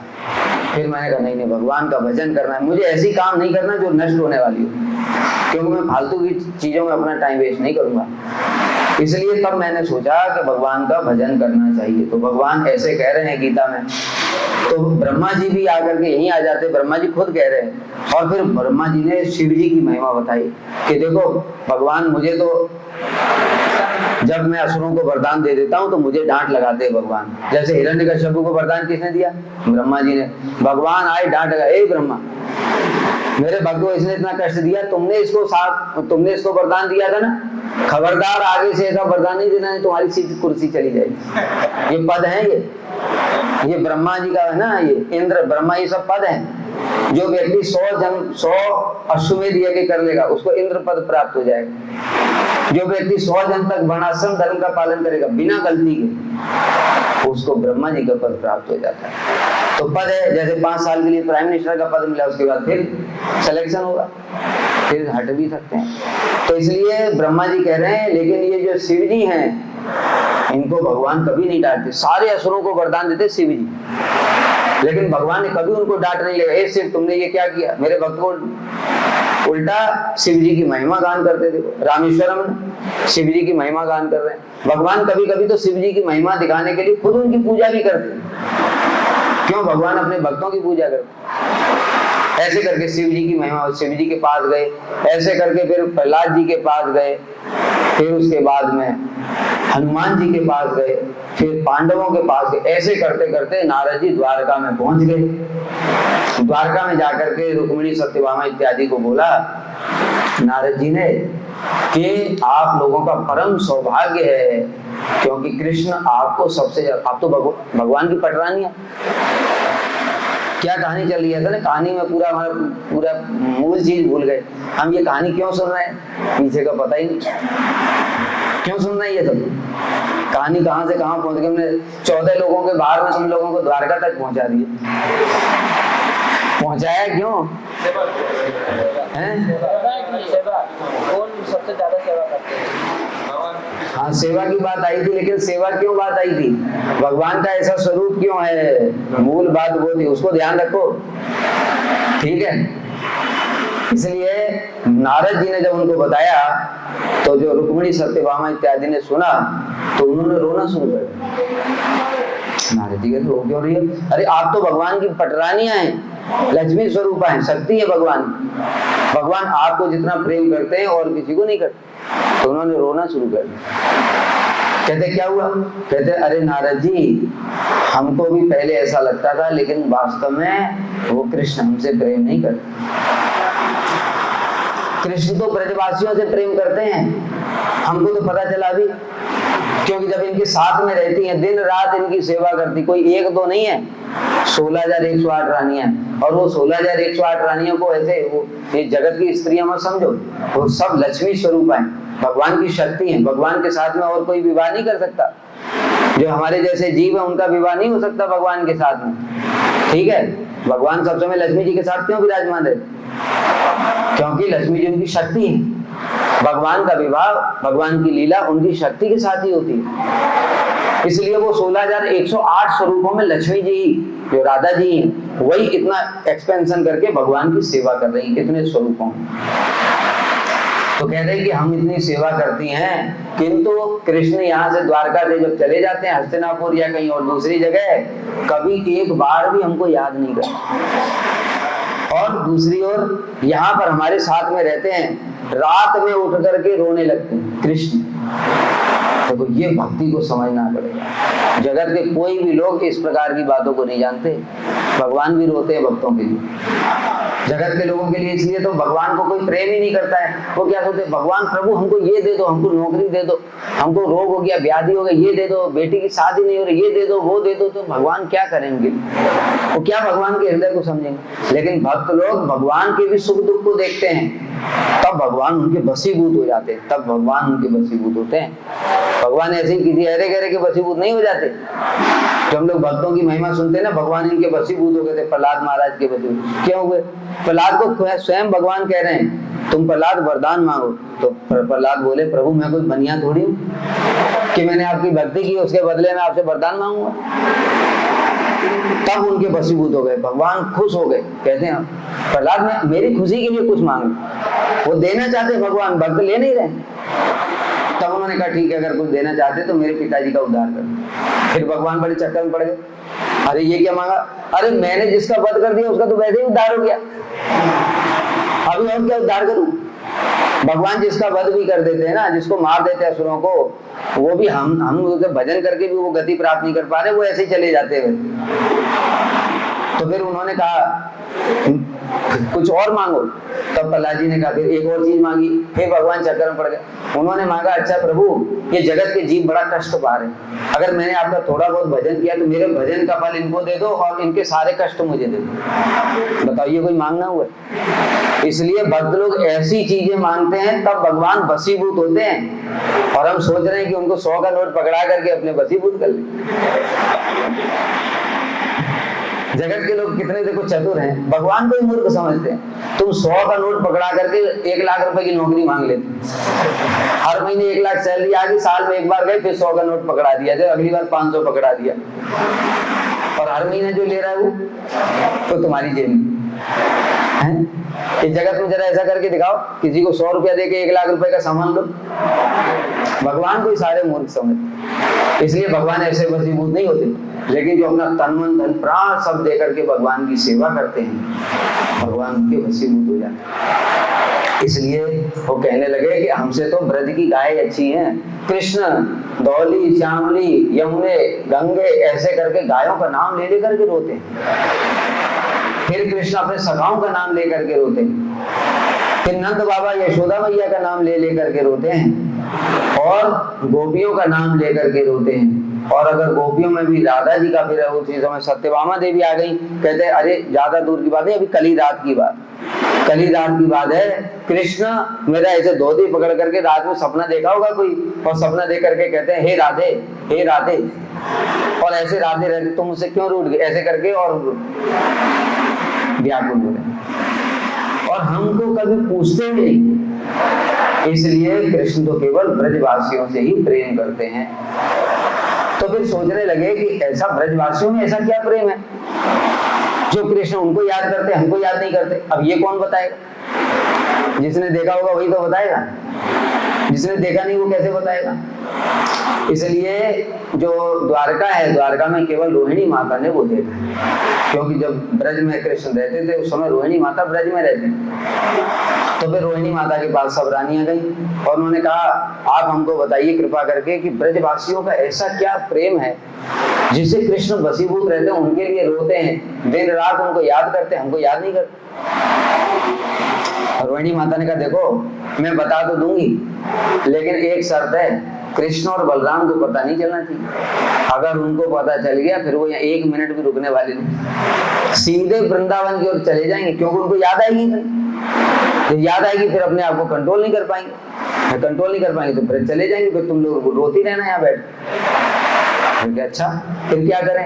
कहते काम करो, कृष्ण बलराम को पता नहीं चलना चाहिए, इसलिए तुम लोग सब यहाँ इकट्ठी हो जाओगे, मैं कथा सुनाऊंगी और गेट पर सिक्योरिटी गार्ड रख। कृष्ण बलराम के लिए सिक्योरिटी गार्ड कौन रखे? उनको कौन रोक सकता है भाई? वो तो भगवान है। इसलिए सिक्योरिटी गार्ड के रूप में विचार करके बोला सुभद्रा को रख दो, बहन है और वो बोलेंगी माँ का आदेश है। अभी कृष्ण बलराम भगवान होने पर भी माँ का आदेश है तो क्या करेंगे? माँ का आदेश तो पालन करना पड़ेगा। इसलिए सिक्योरिटी गार्ड हो गई सुभद्रा देवी, गेट पर बैठ गई। उनको पहले से ही पता था कृष्ण बलराम जरूर आ जाएंगे, वो भगवान है, उनको पता है ब्रज की कथा चल रही है। और यहाँ पर रोहिणी माता ने कथा सुनानी शुरू की कि देखो ब्रजवासी जो है गाय बछड़ों को कृष्ण कितना प्रेम करते हैं। जब पहली बार गाय चराने के लिए गए ना कृष्ण, तो 4 साल की उम्र थी। मैया ने कहा अभी कृष्ण को इतना प्रेम करती जंगल में कैसे भेजेंगे, लेकिन गोप है इसलिए गोप के अनुसार तो नियम पालन करना पड़ेगा। तो कहा बेटा थोड़ा सा इधर उधर बस चला के यहीं से लौट आना, तो ऐसा घुमा करके बछड़े यहीं से ले आना। तो उनके लिए बढ़िया सा जूता मंगाया, छतरी मंगाया, क्योंकि जूता पैर में कांटे चुभ जाएंगे, और छतरी मंगाया क्योंकि धूप पड़ेगी, बरसात भी हो सकती है। तो कृष्ण कहने लगे मैया तुमने ये मेरे लिए क्यों मंगाया? कि अरे बेटा तुम्हारे पैर में कांटे चुभ जाएंगे, धूप पड़ेगी। तो कहते ये मेरे बछड़ों के लिए, पहले तुम इनके लिए 4-4 जूते बनवाओ और इनके लिए बढ़िया बढ़िया छतरी बनवाओ, तब मैं पहनूंगा। इतना प्रेम करते हैं गाय बछड़ों से भगवान, इसलिए गाय बछड़े भी इतना प्रेम करते हैं। देखो एक बात बता देता हूँ, समय तो हो जाएगा बहुत ज्यादा। ये जो गाय बछड़े है ना ब्रज के, वो साधारण नहीं होते। जो ऐसा भजन साधन करते करते करते करते जो भगवान के जैसे ही पार्षद होते हैं, भगवान के जैसे ही होते हैं, वो वहां का कौवा, वहां का पक्षी, वहां का तोता, वो सब ब्रह्मा शिव से श्रेष्ठ हैं, क्योंकि वो भगवान के जैसे ही होते हैं, उनको पार्षद कहते हैं। इसलिए वो कोई साधारण नहीं। भगवान ऐसे वैसे कि गाय इस गाय के वशीभूत होंगे, ये तो अपने कर्म के प्रभाव में है, अभी मर जाएगी, इस गाय के वशीभूत नहीं होंगे भगवान। यही साधन भजन करते करते अगर कोई साधक है, वो अगर गाय बनने की इच्छा करेगा कि मैं भी भगवान के साथ में गायों के बीच में चलूं, तो वो गाय बन जाएगा, उसको प्रेम करेंगे भगवान, क्योंकि ऐसे भजन साधन के वो पार्षद है, वो चिन्मय है, वो कभी मरती नहीं है, वो कोई जन्म नहीं होता, उसका शरीर चिन्मय रहता है, सब समय कृष्ण की सेवा करती है वो गाय, और उसके अंदर बहुत प्रेम होता है कृष्ण। कृष्ण को देखे बिना बछड़े भी गाय का भी दूध नहीं पीते, ऐसे बछड़ों से प्रेम है। फिर सखा लोग तो कृष्ण के बिना एक क्षण भी नहीं रह पाते, एक क्षण भी अगर कृष्ण को नहीं देखा तो व्याकुल हो जाते हैं। नंद बाबा यशोदा मैया का प्रेम बताया, कैसे नंद बाबा यशोदा मैया उनको प्रेम करते हैं। कृष्ण उनके प्रेम के वशीभूत होकर के ये भी भूल जाते हैं कि मैं भगवान हूं, ये भी भूल जाते हैं। नहीं तो अच्छा बताओ, अगर कृष्ण को यही याद रहेगा मैं भगवान हूँ, यशोदा मैया ऐसे छड़ी बता माखन चुराया? नहीं, मैंने नहीं चुराया। ऐसे हाथ पैर कांप रहे हैं। रुदंतम मुहुर्नित्यम युग्मम वर्जंतम कराम भोज युग्मेन सातंक नेत्रम। आंखों में भय है कहीं छड़ी पड़ ना जाए। अरे भगवान को कोई मार सकता है क्या? भगवान के भय से काल चलता है, ये काल भी भगवान के भय से चल रहा है। लेकिन वो यशोदा मैया की छड़ी से डर रहे हैं। क्यों? वो भूल गए मैं कृष्ण भगवान हूं। इतना प्रेम है उनका, इसलिए उनके प्रेम के वशीभूत होकर के, और मैया ने फिर बांध भी दिया। अरे भगवान को कौन बांध सकता है? भगवान को तो योगी इत्यादि सब स्मरण करना चाहते हैं, उनके ध्यान में नहीं आता। बांधना तो दूर की बात है, बांधोगे तो तब जब दिखाई देंगे। और यशोदा मैया ने बांध दिया उनको अच्छे से, और डंडी के छड़ी के रोल ऐसे दिखा दी कि कभी पिटाई कर दूंगी। और रो रहे हैं, आंखों में आंसू बह रहे हैं। वो नकली नहीं आंसू, वो असली है। डर के मारे रो रहे हैं। क्यों? प्रेम के कारण भगवत्ता को ही भूल गए कि मैं भगवान, इतना अधिक प्रेम। और फिर गोपियों की बात आई। गोपियों के बाद यशोदा मैया नंद बाबा के बाद में जो गोपियां और राधा जी का प्रेम कैसा है। राधा जी को तो एक बार कृष्ण आ रहे थे, बस एक ही बात बताऊंगा फिर जल्दी जल्दी खत्म करना, टाइम बहुत हो गया। एक बार कृष्ण आ रहे थे गोचारण करके, और जब कृष्ण गाय चरा के आते, बता सारे ब्रजवासी कृष्ण के दर्शन करने के लिए घरों से बाहर निकल आते, सारे ब्रजवासी।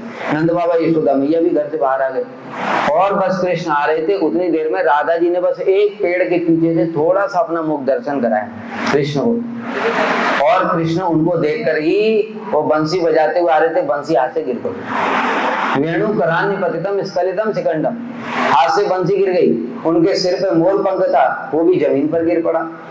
पीतांबर था, वो भी जमीन पर गिर पड़ा। और कृष्ण ऐसे मूर्छित हो गए, खुद ही गिर पड़े। अभी नंद बाबा यशोदा मैया सोच रहे, अरे अच्छा आ रहा था सामने सामने, अचानक से क्या हो गया? वो क्या हो गया? वो राधा जी का दर्शन करके, राधा जी का इतना प्रेम है, वो प्रेम का दर्शन करके कृष्ण अपने आप को ही भूल जाते, अपनी सुध बुध खो करके जमीन पर गिर पड़े। ऐसा जो प्रेम की बातें जो रोहिणी माता बता रही थी, तब वो समय कृष्ण और बलदेव आ गए, जो कि वहां सिंहासन पे बैठे हुए थे। वो आ गए और वहां पर गेट पर सुभद्रा जी ने उनको रोक दिया। और वो सोचने लगे क्या करें, अभी तो कुछ कर नहीं सकते, माँ का आदेश है, वहीं बैठ गए और कान लगा करके ऐसे करके सुन रहे थे। सुनते सुनते जैसे जैसे वो ब्रजवासियों के प्रेम, वो भगवान के हृदय में प्रेम का समुद्र उमड़ने लगा। प्रेम का समुद्र उमड़ते उमड़ते इतना प्रेम में आविष्ट हो गए भगवान कि उनका शरीर पूरा गलने लग गया। ये प्रेम से ये हाथ गल गए, आंखें गल गई, गोल हो गई, चरण भी गल गए। ऐसा जो स्वरूप है जो जगन्नाथ जी का, वैसा स्वरूप हो गया। जब वैसा स्वरूप हो गया तो नारद जी ने कहा, अरे ये क्या हो गया? मैं तो क्या करने के लिए आया था, क्या सोच करके, तो कुछ और ही हो गया। वो उनको लगा कि मेरा अपराध हो गया, इसलिए भगवान का ऐसा स्वरूप हो गया। और वो क्षमा मांगने लगे, प्रभु मुझे क्षमा कर दो, ऐसा मेरी वजह से हुआ। तो भगवान ने कहा, नहीं नहीं नारद, अरे तुम्हारी वजह से तो मुझे ब्रज की कथा सुनने को मिली, तुम्हारी वजह से मुझे ब्रजवासियों की याद आई, इतना सुंदर सुंदर उनकी महिमा सुनने को मिली, इसलिए मैं तुमसे खुश हूँ और मैं तुम्हें वरदान देना चाहता हूँ। तो नारद जी ने कहा, प्रभु अगर वरदान देना चाहते हैं तो एक ही वरदान चाहिए कि आपने ये जो स्वरूप अभी प्रकट किया, ये केवल मैंने ही देखा, जगत में किसी को भी पता नहीं कि भगवान ने ऐसा स्वरूप प्रकट किया। इसलिए आप इस स्वरूप को सारे जगत के लिए प्रकट करें। तब भगवान का तथास्तु। और इस कारण से फिर वो इंद्रद्युम्न महाराज की नील माधव वाली लीला हुई, फिर नील माधव से वहां अंतर्धान हो गए, फिर यहाँ पर प्रकट हुए दारू ब्रह्म के रूप में। फिर स्वयं, क्योंकि वो रूप किसी ने देखा ही नहीं तो कोई बनाएगा कैसे? अरे कारीगर कैसे बनाएगा? कारीगर को पता कहाँ है? केवल नारद जी को पता है और भगवान को पता है। तो भगवान स्वयं आए थे अपना वो स्वरूप बनाने के लिए, इसलिए ऐसा स्वरूप जगन्नाथ बलदेव सुभद्रा का बनाया और भगवान अंतर्धान हो गए। इसलिए ये जो स्वरूप है, ये कैसा स्वरूप है? प्रेम का स्वरूप है। मतलब भगवान प्रेम में, ब्रजवासियों के प्रेम में आविष्ट जब हो गए, उनका सारा शरीर पिघल गया। इसलिए जगन्नाथ जी जो प्रेम के ऐसे अवतार हैं, इसलिए जगन्नाथ जी की बड़ी महिमा है। इस प्रकार से तो कथा तो बहुत थी, लेकिन अभी इतने में ही समय हो गया है, तो मैं यहीं पर वाणी को विराम देता हूँ। तो जगन्नाथ जी देखो कैसे इस जगत में प्रकट हुए और जगन्नाथ जी का ऐसा स्वरूप कैसे प्रकट हुआ, ये सब हमारे गोस्वामियों ने वर्णन किया है। इस जगत में किसी को भी पता नहीं। कथा सुनी कभी? किसी को भी पता ही नहीं है। वो सब अपने अपने मन से कैसी कैसी कहानियां बना करके सुनाते हैं। थोड़ा भी बुद्धि लगाओगे तो समझ में आ जाएगा ये फालतू की बात बोल रहे हैं। क्या बोलते हैं पता है? बोलते हैं, यद्यपि वो भी पुराण की बात है, लेकिन देखो समझने की बात। वो जो बहेलिया था, बहेलिया ने कृष्ण को बाण मारा, कृष्ण के बाण लग गया और कृष्ण के शरीर को उठा के समुद्र में फेंक दिया। अरे कृष्ण का शरीर क्या है, ऐसे फालतू का है क्या? वो क्या हमारी तरह शरीर? अरे उनका शरीर चिन्मय भगवान का। कभी गीता में कभी किसी ने पढ़ा, एक श्लोक है, नैनम छिन्दन्ते शस्त्राणि नैनम दहते पावक। ये जो हमारा जीवात्मा है उसको कोई आग जला नहीं सकता, उसको कोई शस्त्र काट नहीं सकता, उसको कोई भिगो नहीं सकता, उसको कोई गला नहीं, कुछ नहीं कर सकता। वो जीवात्मा तो भगवान का एक अंश है। तो भगवान के शरीर को जला दोगे, भगवान के शरीर को तुम काट दोगे, तो फिर भगवान ही किस बात के हैं वो? बताओ। इसलिए ये लोग कुछ नहीं जानते, ये भगवान की लीला है। तो भगवान ऐसे लीला करते हैं जैसे जादूगर लीला करता है। जादूगर देखा है कभी? वो देखा हमने एक बार एक लड़की का गर्दन काट दिया। अरे गर्दन काट दी, फिर दोबारा जोड़ दिया, तो उसको ही सर्जरी में बिठा दो ना, हॉस्पिटल में। हाथ पैर इतने सारे लोगों के कट रहे हैं तो वो जादूगर को बिठा दे, जोड़ो। अरे उसका अपना उसका खुद का ही काट दो जरा। अगर तो बेटा एक उंगली काट दी तुम्हारी, जरा जोड़ो जरा। तुम तो बड़े नहीं थे तो गर्दन काट काट के जोड़ रहे थे, अभी तो उंगली को काटो, जोड़ लेगा। तो क्या है, केवल दिखावा कर रहा है। जब वो जादूगर दिखा सकता है ऐसा, तो भगवान नहीं दिखा सकते। इसलिए भगवान ऐसे बहिर्मुख लोगों को दिखाने के लिए ऐसे लीला कर देते कि मारा, भगवान मर गए। भगवान मर गए तो फिर जीवित कौन रहेगा? समझ गए? तो उसकी उनके शरीर को फेंक दिया, वही बहते हुए आया, वही लकड़ी बन गया, फिर ऐसे तो विग्रह बना दिया। किंतु भक्त लोग ऐसी बात को कभी स्वीकार नहीं कर सकते। भगवान का शरीर अप्राकृत चिन्मय। अरे भगवान की बात छोड़ो, भगवान के भक्तों के शरीर को भी कोई जला नहीं सकता। नहीं तो प्रहलाद को जला नहीं देते। प्रहलाद को हिरण्यकश्यप ने अपनी सारी शक्ति लगा दी, जितने मारने के तरीके सारे उपाय कर लिए, लेकिन कुछ कर पाया? 1 इंच रत्ती भर भी कुछ नहीं कर पाया। मीराबाई को जहर दे दिया, कुछ कर पाया? तो जब तुम भगवान के भक्तों को ही नहीं कुछ कर पा रहे हो, तो 5 साल के बच्चे, तो भगवान को तुम क्या कर लो? इसलिए ये सब बातें ठीक नहीं। इस प्रकार से भगवान ने इस जगत में ये लीला प्रकट की। बोलो श्री जगन्नाथ बलदेव सुभद्रा सुदर्शन जीव की जय, श्री गुरुदेव की जय, गौर प्रेमानंदे। जोर ताली। क्वेश्चन पूछ लो। रास्ता की पता। हाँ आप बोले ना 4 युग होता है, 4 युग होता है, उसके बाद फिर से 4 युग होगा, फिर से 4 युग होगा, फिर से 4 युग होगा, ऐसे ऐसे चलता रहेगा। तो अभी जो 4 युग खत्म हुए हैं, जो कलयुग द्वापर खत्म हुआ, 5000 साल पहले द्वापर खत्म हुआ है, उसका आगे जो त्रेता खत्म हुआ। अगर वो जो आएंगे फिर से कलयुग के बाद जो सत्य आएगा, उसमें ये फिर से दोहराएगा और नया कुछ होगा। बहुत सारी लीलाएं भगवान वैसे ही करते हैं, बहुत सारी लीलाएं बदलते भी हैं। भगवान की लीला अनंत है। उसमें से जैसे श्रीमद् भागवत में वर्णन है ना, जो सारी लीलाएं, वो तो बहुत कम लीलाएं हैं हमारे लिए। केवल ये समझ लो कि हमारे जो पुराण हैं वो 18 पुराण, वो 18 पुराण में सब मिलाकर के 4 लाख श्लोक है।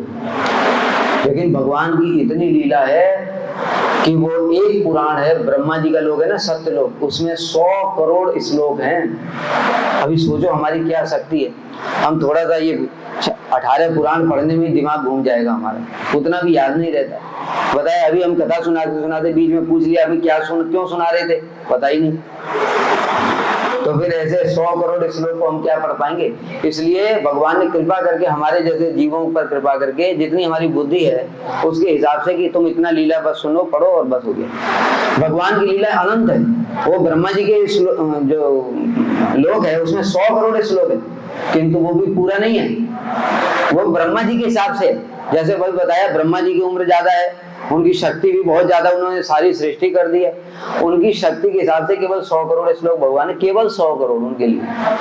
ऐसे अनंत है भगवान की लीला, अनंत अवतार है, उनको वर्णन नहीं किया जा सकता। तो भगवान हमारे लिए थोड़ा थोड़ा करते कि तुम इतना करो, भजन साधन करो, मेरे धाम में आ जाओ। इतना ज्यादा हमारा दिमाग फट जाएगा। मैं बोल रहा था जो अभी द्वापर में हुआ महाभारत, वो फिर से हुआ।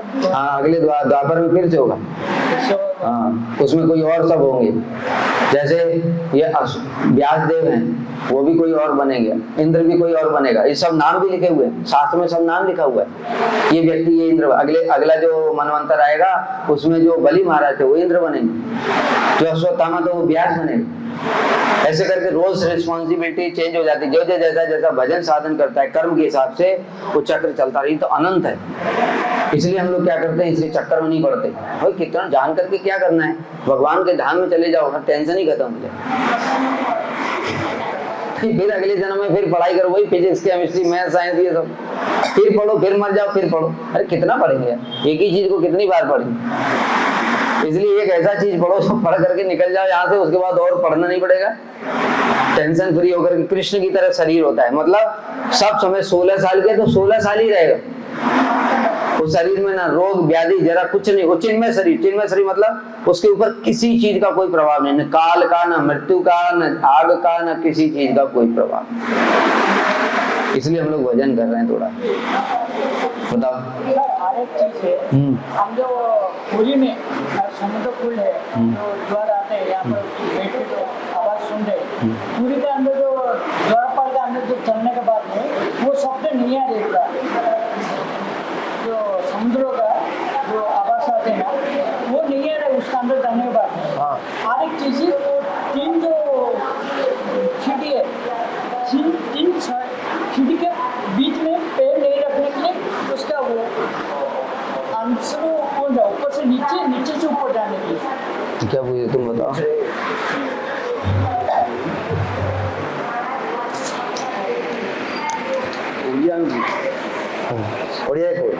प्रथमे प्रभु जोड़ा कहले बुझी पाले समस्ते, प्रभु बहुत जोर गोटे करताल दिखते। एते सुंदर सुंदर कथा आमर सब शास्त्र अच्छी। तो ये वैष्णव मान हम शुणा ताहले आमको से जिनसा क्लारिटी सहित बुझा पड़े, बुझल ना। ना कहूनी आम मानकर आम काली शुणी ना जे आम मान मन में भावना केमी था साधु प्रति, एमती पाठशाठ पढ़ु किसी करूँ बेकार बुलूचे, जटा फटा रखी एडी सब जटा रखी, प्रभु रखी जटा शिक्षा रखी कि जटा झोट मूर्ख लोक एम पाठशाठ पढ़ी ना नहीं। तार कौन ये लोक जो फॉलो करवा स्पिरिचुआलिटी विषय जो ये लोक जाना तेरे ठीक है जाना। जी कौन कर मठे खाई खटर शोक आसी ना सबू कि बुझे दी प्रकार लोक कौन अच्छे स्पिरिचुआलिटी लाइन के आसती। प्रथम किए जे जहाँ पारे कि न था जे कि ना कौन करेंगे, रोजगार तो करें, पेट मध्य पोषुना, भोके रोचे, लोग के भल पाऊना, कौन करवा मठ पड़े शांति शुक्ला रही, बुझे। तो ये लोक जी निजे शांति शुक्ला पाइबा आसी माने घरे किसी कर शांति खाई पी रहा कष्ट करा पड़ोनी, एमती उपाय उद्देश्य जी आसती से कौन एटा सब ग्रहण करेंगे स्पिरिचुआलिटी को लाइफ केमती जमी आम कल देखुले से आम देखुचे ना प्रायतः देखी आम कौन आम मन भावना ही पशि से भाई तो द्वितीय प्रकार लोक जी जहाँ पर सब किसी अच्छी बुझे जे सब किसी थाई भी से कौन कर नाई मत कि आहरी जिनिस जानवर अच्छे, एमती किसी जिनिस अच्छे जीवन में जोटा को बहुत अधिक लाभ आम मान दब से कौन कर स्पिरिचुआलिटी लाइन के स्पिरिचुआलिटी आस खाइबा पीवा ना ये सेमती लोक पाक जीवा दिन सारा मन कौन लगी यही सब जिन कल्टिवेट कर सब खोलवे यही सब जिन गुड़ा जानवे अन्न को जन से लोक जो शुणा सहित जो मिसवा काली भले शुणा विषय से आम मन क्लारिटी सहित हम बुझा बुझे ना। कौन पसंद प्रश्न जगन्नाथ मंदिर ମୁଁ କହିଲି ହଁ ବୁଝିପାରିଲି ଆପଣଙ୍କ ପ୍ରଶ୍ନ ପଚାରୁଛନ୍ତି ଜଗନ୍ନାଥ ମନ୍ଦିରରେ ମେଘନାଥ ପାଚେରୀ ଭିତରେ ସାଉଣ୍ଡ କିଛି ହଉନି ସମୁଦ୍ର ଶବ୍ଦ ଆଉ ଯୋଉ ଯେତେବେଳେ ଜଗନ୍ନାଥ ମନ୍ଦିର ଯେତେବେଳେ ଚଢୁଛନ୍ତି ଯୋଉ 2-3ଟା ଷ୍ଟେପ ପରେ ଗୋଟେ ପଥରଟେ ରଖାଯାଇଛି କଳା ପଥରଟେ ଏଇଟା ତ କହୁଛନ୍ତି ଗଲାବେଳକୁ ଚଢିକି ଯିବା ନା ଆସିଲା ବେଳକୁ ଚଢିକି ଆସିବା ଆପଣ ବିଲକୁଲ ବି ଚଢିକି ଯାଆନ୍ତୁନି ନା ଆସିଲା ବେଳକୁ ଚାଲିବେ କଣ ଆବଶ୍ୟକ ସେଇଟା ତ ମୁଁ କଣ କହୁଛି ଆଉ ସାଧାରଣ ଲୋକମାନେ କୁହନ୍ତି ସାଧାରଣ ଯୋଉମାନେ କୁହନ୍ତି ଯେ ଗଲା ବେଳକୁ ଚଢିକି ପଳେଇ ଯିବେ ଆସିଲା ବେଳକୁ ଆଉ ଚଢିକି ଆସିବେନି କାରଣ ଗଲା ବେଳକୁ ଚଢିକି ଗଲେ କଣ ହବ ସବୁତକ ପାପ ସିଏ ରଖିଦେବେ ସେ ହଉଛନ୍ତି ଯମରାଜ ଆସିଲା ବେଳକୁ ଯେତେବେଳେ ଓହ୍ଲେଇକି ଆସିବ ଆପଣ ଜାଣିବା ପ୍ରଭୁଜୀଙ୍କର ସ୍ୱାସ୍ଥ୍ୟ ଖରାପ ଅଛି ସମସ୍ତେ ପ୍ରଣାମ କରିଦିଅନ୍ତୁ ପ୍ରଭୁଜୀଙ୍କୁ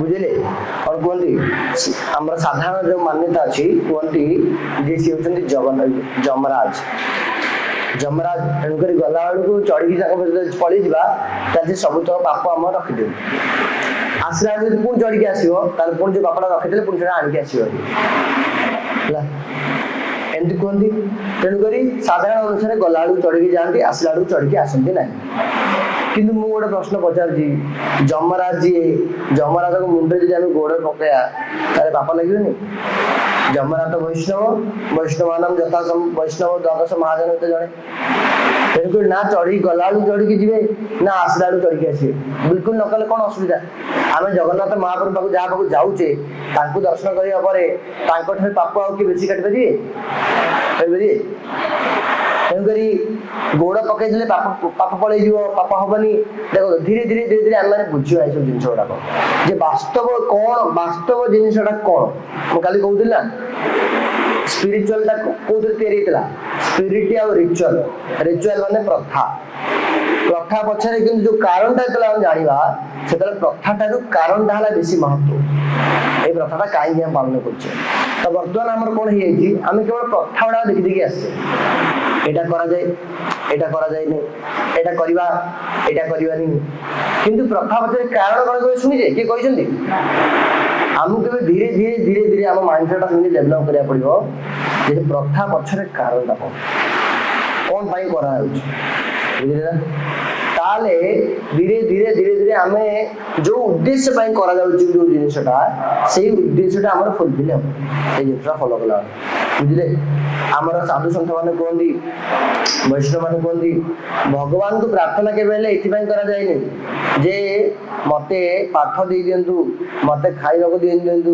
ମୋର ଘର ଦ୍ୱାର ଠିକ ରଖିଦିଅନ୍ତୁ ଏଥିପାଇଁ କେବେ ହେଲେ କରାଯାଏନି କରିବା ଉଚିତ ନୁହେଁ କାହିଁକି ଉଚିତ ହେଲେ କାହିଁକି ଉଚିତ ନୁହେଁ ଆମ ଗୁରୁଜୀ କହୁଥିଲେ ଗୋଟେ ବହୁତ ବଢିଆ ଗୋଟେ ସୁନ୍ଦର ଷ୍ଟୋରିଟେ ମାନେ ଗୋଟେ ବ୍ୟକ୍ତି ତା ଘରୁ ଟଙ୍କା ପଇସା ଚୋରି ହେଇଗଲା ଗରିବ ଲୋକଟା ତା ଘରୁ ମାନେ ସେ ଦୋକାନକୁ ଯାଇଥିଲା ଦୋକାନୀ ତାଠାରୁ ଟଙ୍କାଟା 2 ଟଙ୍କା ତାଠାରୁ ଏକ୍ସଟ୍ରା ନେଇଗଲା ଠକିଦେଲା ତ ସେ ଲୋକଟା ରାଜା ପାଖକୁ କମ୍ପ୍ଲେନ କରିବା ପାଇଁ ଗଲା ପୁରୁଟା ଯାହାକୁ ଦୋକାନ ଠକି ଦେଇଛି ଏବେ ରାଜାକୁ କମ୍ପ୍ଲେନ କଲା ରାଜା କହିଲା ଠିକ ଅଛି କଣ ଅସୁବିଧା ଅଛି ନା ଆଜ୍ଞା ମୋର ବି ଆପଣ କିଛି ମାଗିବାର ଅଛି ମତେ ସେଟା ଦିଅନ୍ତୁ ଠିକ ଅଛି ଯାହା ମାଗୁଛୁ ମାଗେ ରାଜା କଣ ଭାବିଥିଲା ମନେ ମନେ ରାଜା ଭାବିଥିଲା ଗୋଟେ ମାଗିବ 1 ଲକ୍ଷ ଟଙ୍କା 2 ଲକ୍ଷ ଟଙ୍କା ଦିଅନ୍ତୁ 5 ଲକ୍ଷ ଟଙ୍କା ଦିଅନ୍ତୁ ରାଜା ପୁରା ରାଜ୍ୟର ରାଜା ପୁରା ଦେଶର ତାକୁ ଯାହା ମାଗିଲେ ସେ ସେଇଟା ଦେଇଦେବ ତ ନା ନାଇଁ ତ ରାଜା ମନେ ମନେ ଭାବିଛି ମତେ 1 ଲକ୍ଷ 2 ଲକ୍ଷ ଟଙ୍କା ଦବ ରାଜା ତାର ଭଣ୍ଡାରୀକି ମତେ କହିଦେଇଛି ଠିକ ଅଛି ଯାହା ମାଗିବ ତାକୁ ଦେଇଦେବୁ ମାଗିବ କେତେ ମାଗିବ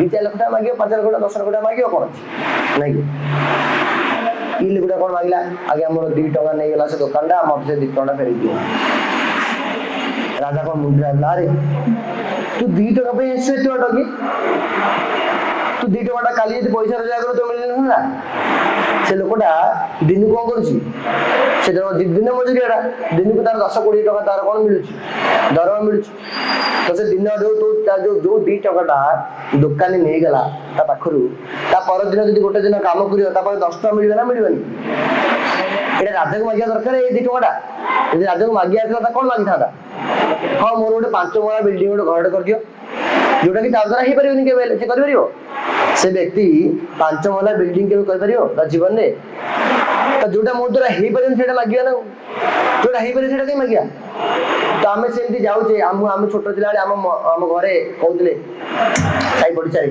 हे तू भगवान प्रार्थना कर तोर भल पाठ हम मुझे भल पाठ पाई जब जगन्नाथ मंदिर जाए प्रार्थना करी से समय पढ़ी कहीं नदेवी पढ़ीदेवी तो कि आम क्लास जी फास्ट हो नास्तिकटा तार कि पाठ हो पाठटा निजे पढ़ले कौन हमनी हमनी पैसा मोर दरकार पैसा रोजगार कले रोजगार कर घर दरकार घरटा हम तोड़ी पारिया कि नहीं पैसा रोजगार कर देह खराब होती हस्पिटाल को देह ठीक हो तो युवा जब भगवान को मांगा ताले भगवान कौन मागिले 2 टंका टंकाटे मांगे से दिन मांगला तापर जगन्नाथ दुखी अरे सी मत तू यहीटा मागे आसलु कि एत बाट रथ यात्रा को एत कष्ट कर मुंडिया बाड़ी नड़िया बाड़ी कांदी उड़ेकरी यहीटा मागिलु शेष नहीं से लोकटा ता काम छाड़ी डेली गोड़े चली चली राजा पाख गला राजा को टंका मागिदेला आज्ञा मोर 1 टंका चोरी गला मत दिंतु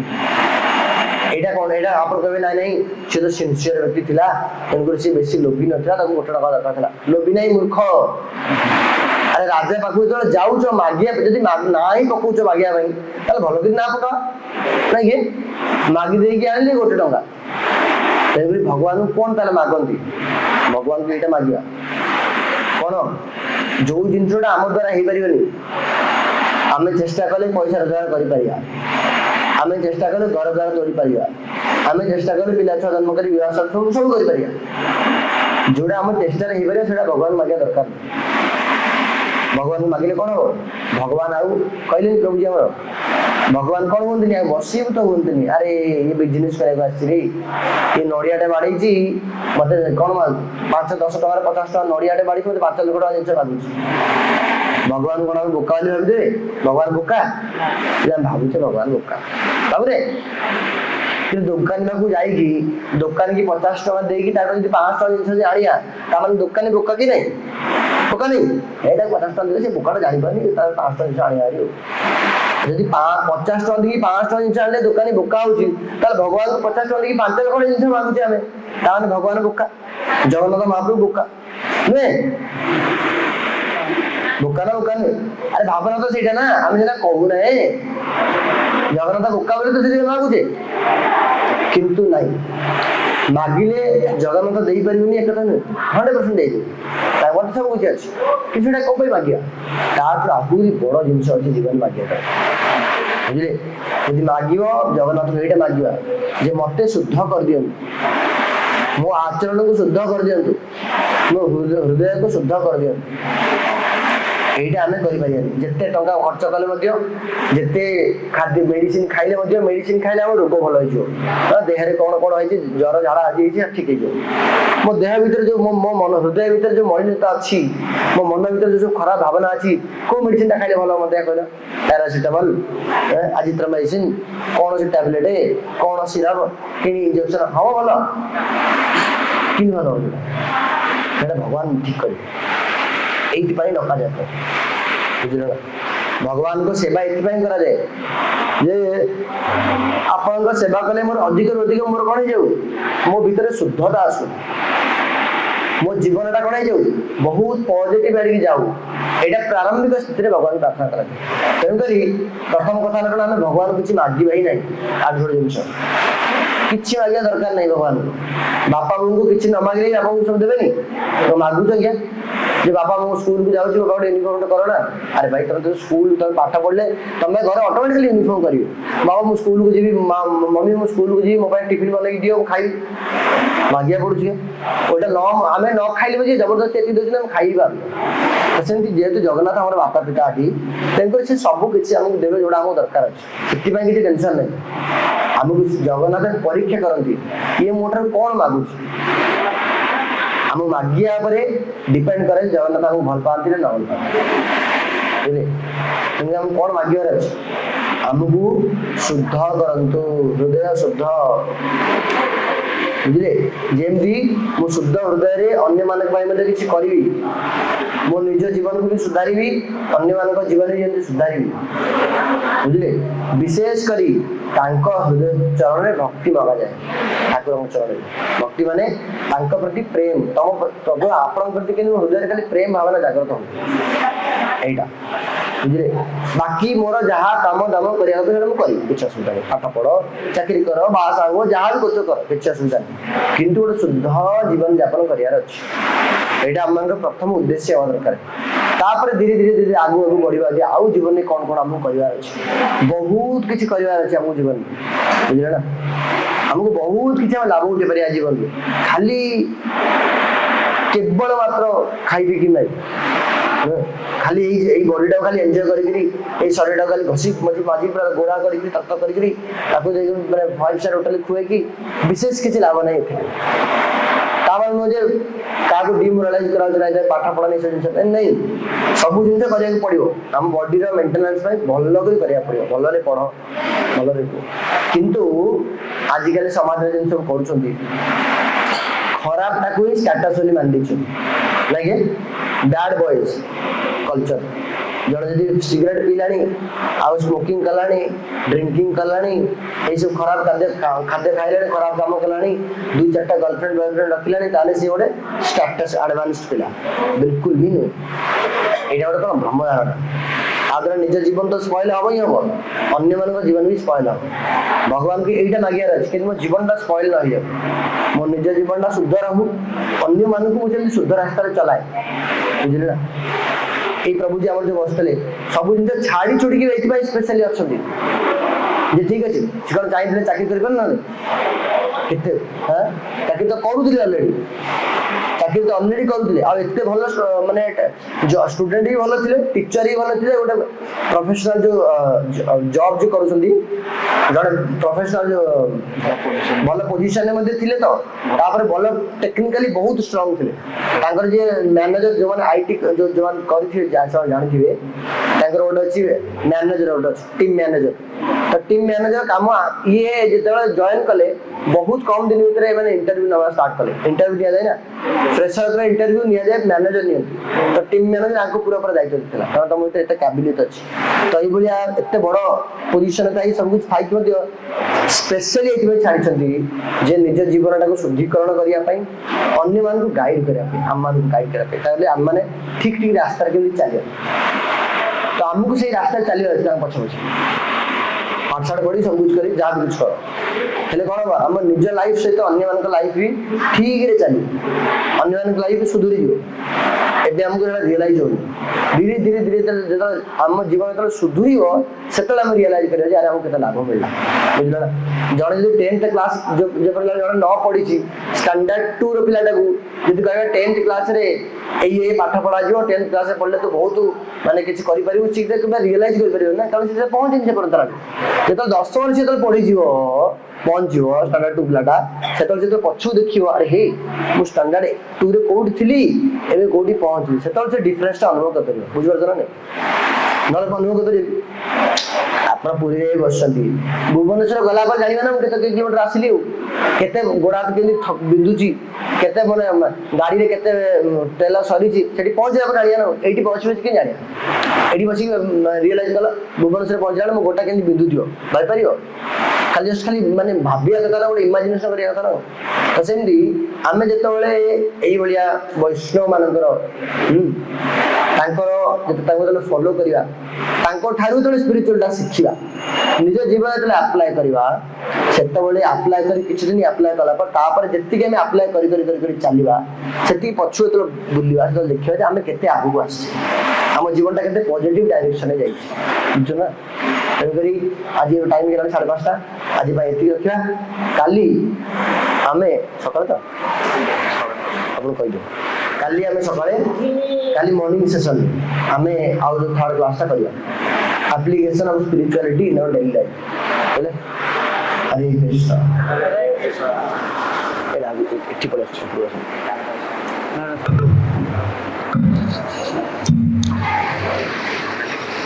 हरे कृष्णा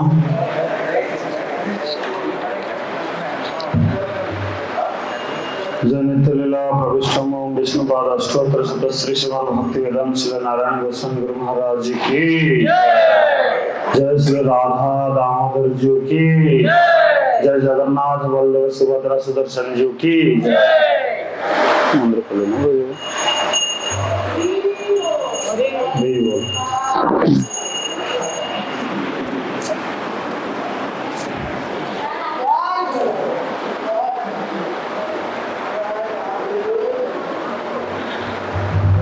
हरे कृष्णा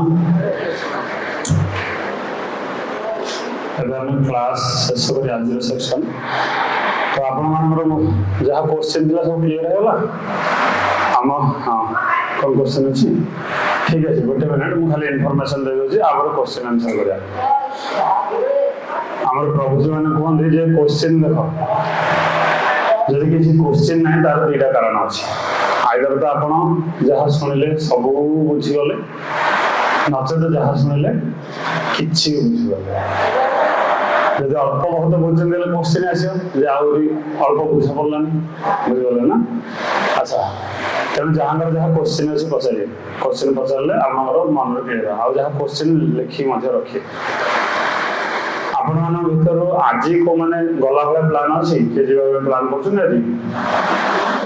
ना ठीक अच्छे आप ठीक अच्छे तो काली जो सेशन से मॉर्निंग रे रखा कारण काली आउ अन्य बैच जो मैंने आसने प्रसाद डिस्ट्रीब्यूशन करदे आम केवल हेल्प करदे से बाकी से निजे प्रसाद डिस्ट्रीब्यूशन करदे से किसी असुविधा नहीं तेणु आपण मैंने जेहेतु बहुत सारा जो मैंने बाहर आसी काली इवनिंग रे क्लास जावाई समस्त असुविधा हो पाए तेणु काली आपण मैंने जो मैंने चाहिए आमर क्लास जो हम से 9:30 क्लास 9:30 मॉर्निंग हाँ तो 9:30 क्लास है 11:30 सुधा क्लास सरी तेणु आपको पूरा टाइम मिले दीपहर लंच प्रसाद पाई जो मैंने जावाक चाहते आखपाख से जापर जदि कहीं से सुविधा ना खाली रही चाहते तेज रही ठीक अच्छे इनफर्म करदे से हिसाब से आम रूम जो लगी रूम को आप शिफ्ट करदे ताकि जब अल्प लोग रुकते गोटे रूम को आसीजे